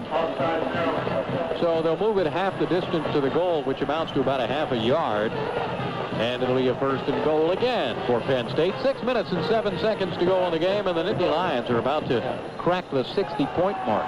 The actual play that you should run, in a game that's a little closer, would be a quarterback sneak here, because he's about 1 inch from the goal line, and Sack is about 6'3", about 215. Here's a wing T set up with Milne on the wing, O'Neal and Collins in the backfield. Handoff again to Brian O'Neal, but they came crashing through, and O'Neal is hit and falls ahead only to the line of scrimmage mark. Will not get into the end zone. It'll be a second down and goal for the Nittany Lions. As Maryland is just crashing with everybody. They're just coming with 11 people. Now, you know, you wanted to play action pass, but if O'Neal wasn't as strong as he is, he would have been thrown for 3-yard loss. Yeah. They're keeping him in, but I think he's limping. Whitman comes into the game. Collins goes out. So here is the jumbo backfield with Milne along with O'Neal and Whitman, the 3 fullbacks in the game at the same time. Second down and goal. Penn State at the 1-yard line. Milne in motion from the left side wing. The handoff to O'Neal again. Goes around the right side. He's in untouched. Touchdown, Penn State. Brian O'Neal on a 1-yard run, and the Nittany Lions are in again. But Billy's limping. You know, he's had a bad foot and a turf toe. But again, that Milne's some weapon, because when he lead blocks like that, I mean, it's almost like having a pulling guard out in front of you. Brett Conway will come on to attempt the extra point. He's been handling the extra points and field goal attempts here in the second half of the game. And he has been perfect. Hit a field goal from 28 yards and a couple of extra points. Phil Collins does the holding. He'll set it down at the 10-yard line as Penn State tries to tack on point number 63 of the game. Bucky Greeley, the snapper here. The snap is down. The extra point kick is up, kind of a knuckleball, but it goes right through there, and Penn State now leads this one 63-7 with 5:06 to go on the game. And we'll return right after this word on the Penn State Sports Network. You've waited to buy. Remember this, only one dealer has 5 of the top 10 sellers in America. Your Quality Plus Ford dealer. 5 of the top 10 sellers, all American built quality. Now get a special double rebate on Ford Taurus totaling $1,000 during Ford's factory authorized clearance. That's $1,000 cash back on America's #1 selling car. With $700 package discount, you save a total of $1,700 on an airbag equipped Taurus. Or save on a Ford Escort, 4 models, all at one low price. Number 1. One in America. 5 of the top 10 sellers, all American built quality. Just take delivery from dealer stock. $1,000 cash back on Taurus ends with Ford's factory authorized clearance. Save now on every #1 selling Ford. Hurry, see your Quality Plus Ford dealer for all details. See your Ford dealer today. Get behind the wheel and turn the key.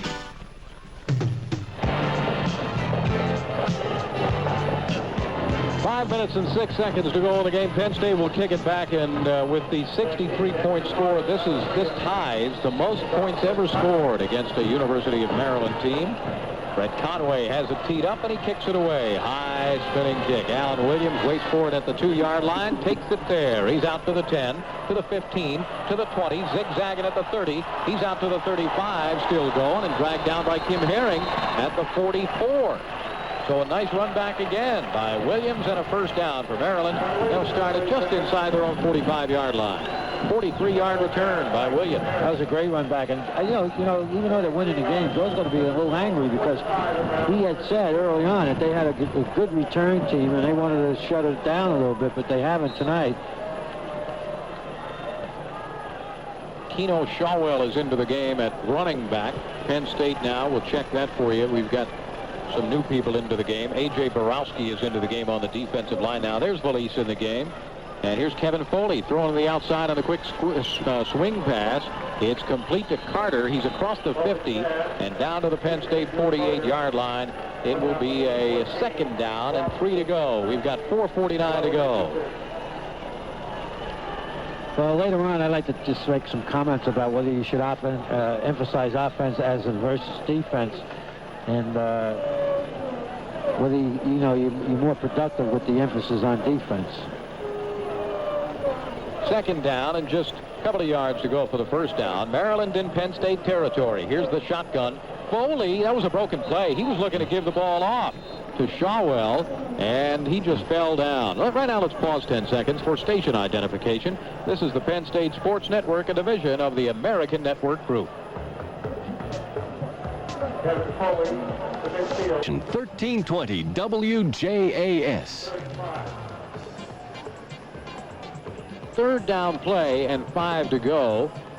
4-man front for Penn State. Valise, Mazik, David Thomas, and Atkins. And here is the shotgun again. Foley throws to the near side over Walt Williams. They're going to throw a penalty flag on Borowski, who bumped him out of bounds, but he just kind of... well, I'll tell you, he should have a little bit more discretion on that. You know, he was out of bounds. It wasn't a vicious hit, but he did hit him out of bounds. So that'll make it a learning experience. Personal foul against Penn State will give Maryland the first down. Here we are, George. We came into this game, Maryland had the high-powered offense, and Penn State more known for defense than offense. And Penn State putting 63 points on the board, and the supercharged offense of Maryland with just 7. Well, when the offense fizzles, it fizzles, and you're in trouble. But if you have a great defense, a good defense will keep you close, and you can win it with specialty teams or a couple of big plays on offense. And I always emphasize defense, and certainly Penn State. Why is it that when it almost seems that in every case when you have a team that has this type of run-and-shoot offense, they never have a defense? Well, because it's just in college, there's got to be a reason, but there's only so much time you can practice. Foley throws deep and has one picked off at the 6-yard line. I think it was Josh Kroll, but I'm not sure because it's number 13, and we do not have a number 13. Well, he might have changed jerseys. Just to add to what you said, Bill, it's you know, there's so much time, even if you got a defensive coordinator handling your defense. But if you're a coach whose philosophy is offense, you put your best players on offense rather than put them on defense. Right. Because you look at Minnesota with defensive problems. That was Josh Kroll. Apparently his number 17 not available for some reason. Okay. You know, Joe Paterno put many a great offensive players on defense and made them linebackers. And that's how they developed a history of having great linebackers. So a lot of them were fullbacks. First down and 10 to go for Penn State at their own 12-yard line. John Sacca pitching back to Jason Collins. Jason Collins across the 10 and out to the 13-yard line on the play. It'll be a second down and 3 to go. A gain of 7 there. Sherrod Mack making the hit. And we have another Maryland player shaken up on the play, but he is up now. Okay. That was Andre Martin who got up slowly, and now he'll come to the sidelines. And into the game for Maryland goes Mario Chavez. Second down and 3 to go. We've got 3 minutes, 34 seconds to go in this game. And the Nittany Lions leading at 63-7. Justin Williams wide left, Phil Collins wide to the right side. John Sacca at quarterback. And a split set in the backfield. He hands it off straight up the middle to John Whitman. He's across the 20 to the 25 to the 30. Cuts to the right side, and he fell right over his own man, Phil Collins, making the cut, or else he might have been running a long, long time. Well, you can't, fool Phil Collins on that because he's trying to throw a block, and Whitman didn't see him. But you see how more comfortable a back gets when he's running with the ball a little bit more often. From the first time he started to run with the ball, Whitman in the game, his practice doesn't mean anything. As of tonight, he looks so much more comfortable and more relaxed. He has 40 yards rushing now after that gainer. Whitman and Collins in the I formation. Wideouts to each side. 2 minutes, 50 seconds to go in the game. Hand off on the counter play to Jason Collins. Cuts it back up the middle. He's across the 35 and out to the 37. Alan Williams making the tackle for the Maryland defense. A gain of 5 on the play. Second down and 5 to go. I've been watching Stratton on every play because, he came in from Ohio as one of the top high school linemen in the country. Then he has a weight problem, and, he balloons up and they're getting him down. He's a great kid, and he's got great feet, for a big guy. And, he hasn't played that much. So one play he makes a good play, the other play, he's not too sure of himself.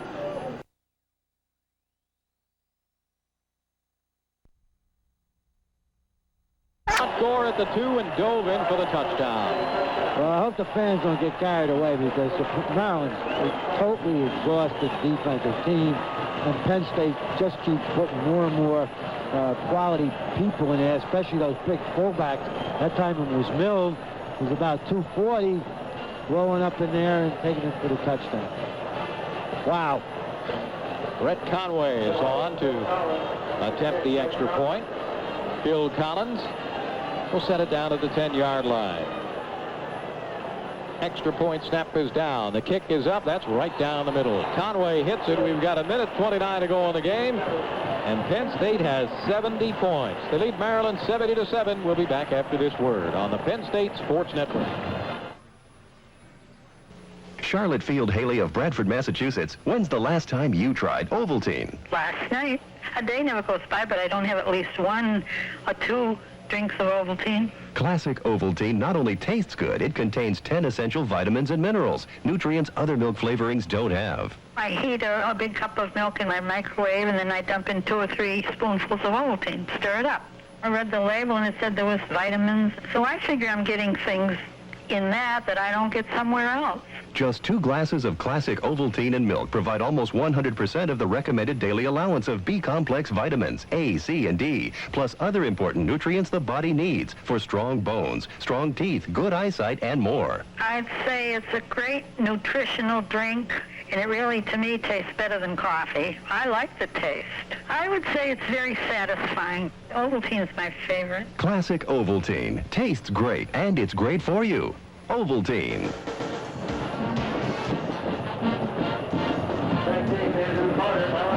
1 minute, 29 seconds to go in this one. Bill Zipper and George Paterno with you as Penn State will kick it back again. Brett Conway this time kicks a line shot squibber that is picked up by Shaw at the 20-yard line. He's out to the 25 and dives down at the 29. Maryland will have a 1st and 10 from there. Unofficially, Penn State with 668 yards of total offense, 533 rushing yards in this game. Only thrown 6 passes in the second half of the game. It's the school record for total yardage, 711, which was set way back in 1926. I also think in that Cincinnati game a couple of years ago we had over 700 yards. Yeah, 706. 1st and 10 for Maryland. Kevin Foley at quarterback goes under center in this play. 3 wideouts left, 1 to the right side. And he hands off to Larry Washington. Off tackle to the left side, cuts it back up the middle. And it was Chris Mazik who made the tackle along with Josh Kroll. Pickup of 5 yards. 2nd down and 5, and Maryland is just willing to run the ball here and let time run out. So the Nittany Lions, just racking it up here, had 46 points at halftime. Score another 24 in the second half of the game, keeping the ball almost exclusively on the ground. 2 runners over 100 yards. 2nd down and 5 to go. Foley hands off to Washington again. Up the middle, runs into Willie Smith, and then Thad Brennan and A.J. Borowski, and is pulled down. And we may have one more play before the end of this game. Thad Brennan on the tackle. Depending on how they get the ball set here. That may be it. Yeah. Yeah, let's get, right now it's it. Yeah, that's going to be the final play of this game unless Maryland hurries up to the ball. They can just let it run out if they choose to, but Kevin Foley has everybody up on the line and is shouting out instructions. Larry Washington, the running back, 3 wideouts left and 1 to the right side. 5 seconds to go in the game, and they run a play. Washington straight up the middle. He's hit at the line of scrimmage and falls ahead for a gain of 3. But that'll do it for this one. And another tremendous performance by Penn State as the Nittany Lions crush Maryland at Byrd Stadium at College Park. Final score, 70-7. We'll be back after this on the Penn State Sports Network. World-famous champion race car driver Bobby Unser Jr. for Bars Leaks. You know, when I'm racing, my car gets a total maintenance check every day. One of the most important checks is the cooling system, because overheated engines are one of the primary reasons for engine failure. That's why my racing team and 75% of all new American cars and trucks add Bars Leaks right at the factory. So, if you've ever added water to your overflow reservoir, you need Bars Leaks. A leak-free engine runs cooler and lasts longer. Bars Leaks.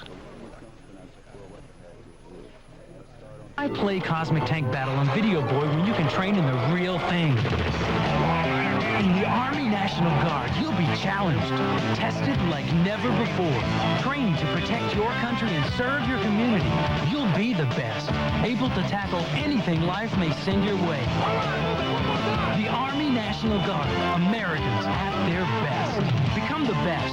Call the Army National Guard at 1-800-638-7600. This is Judy Rich, Vice President and General Manager of 1320 WJAS. 1320 WJAS.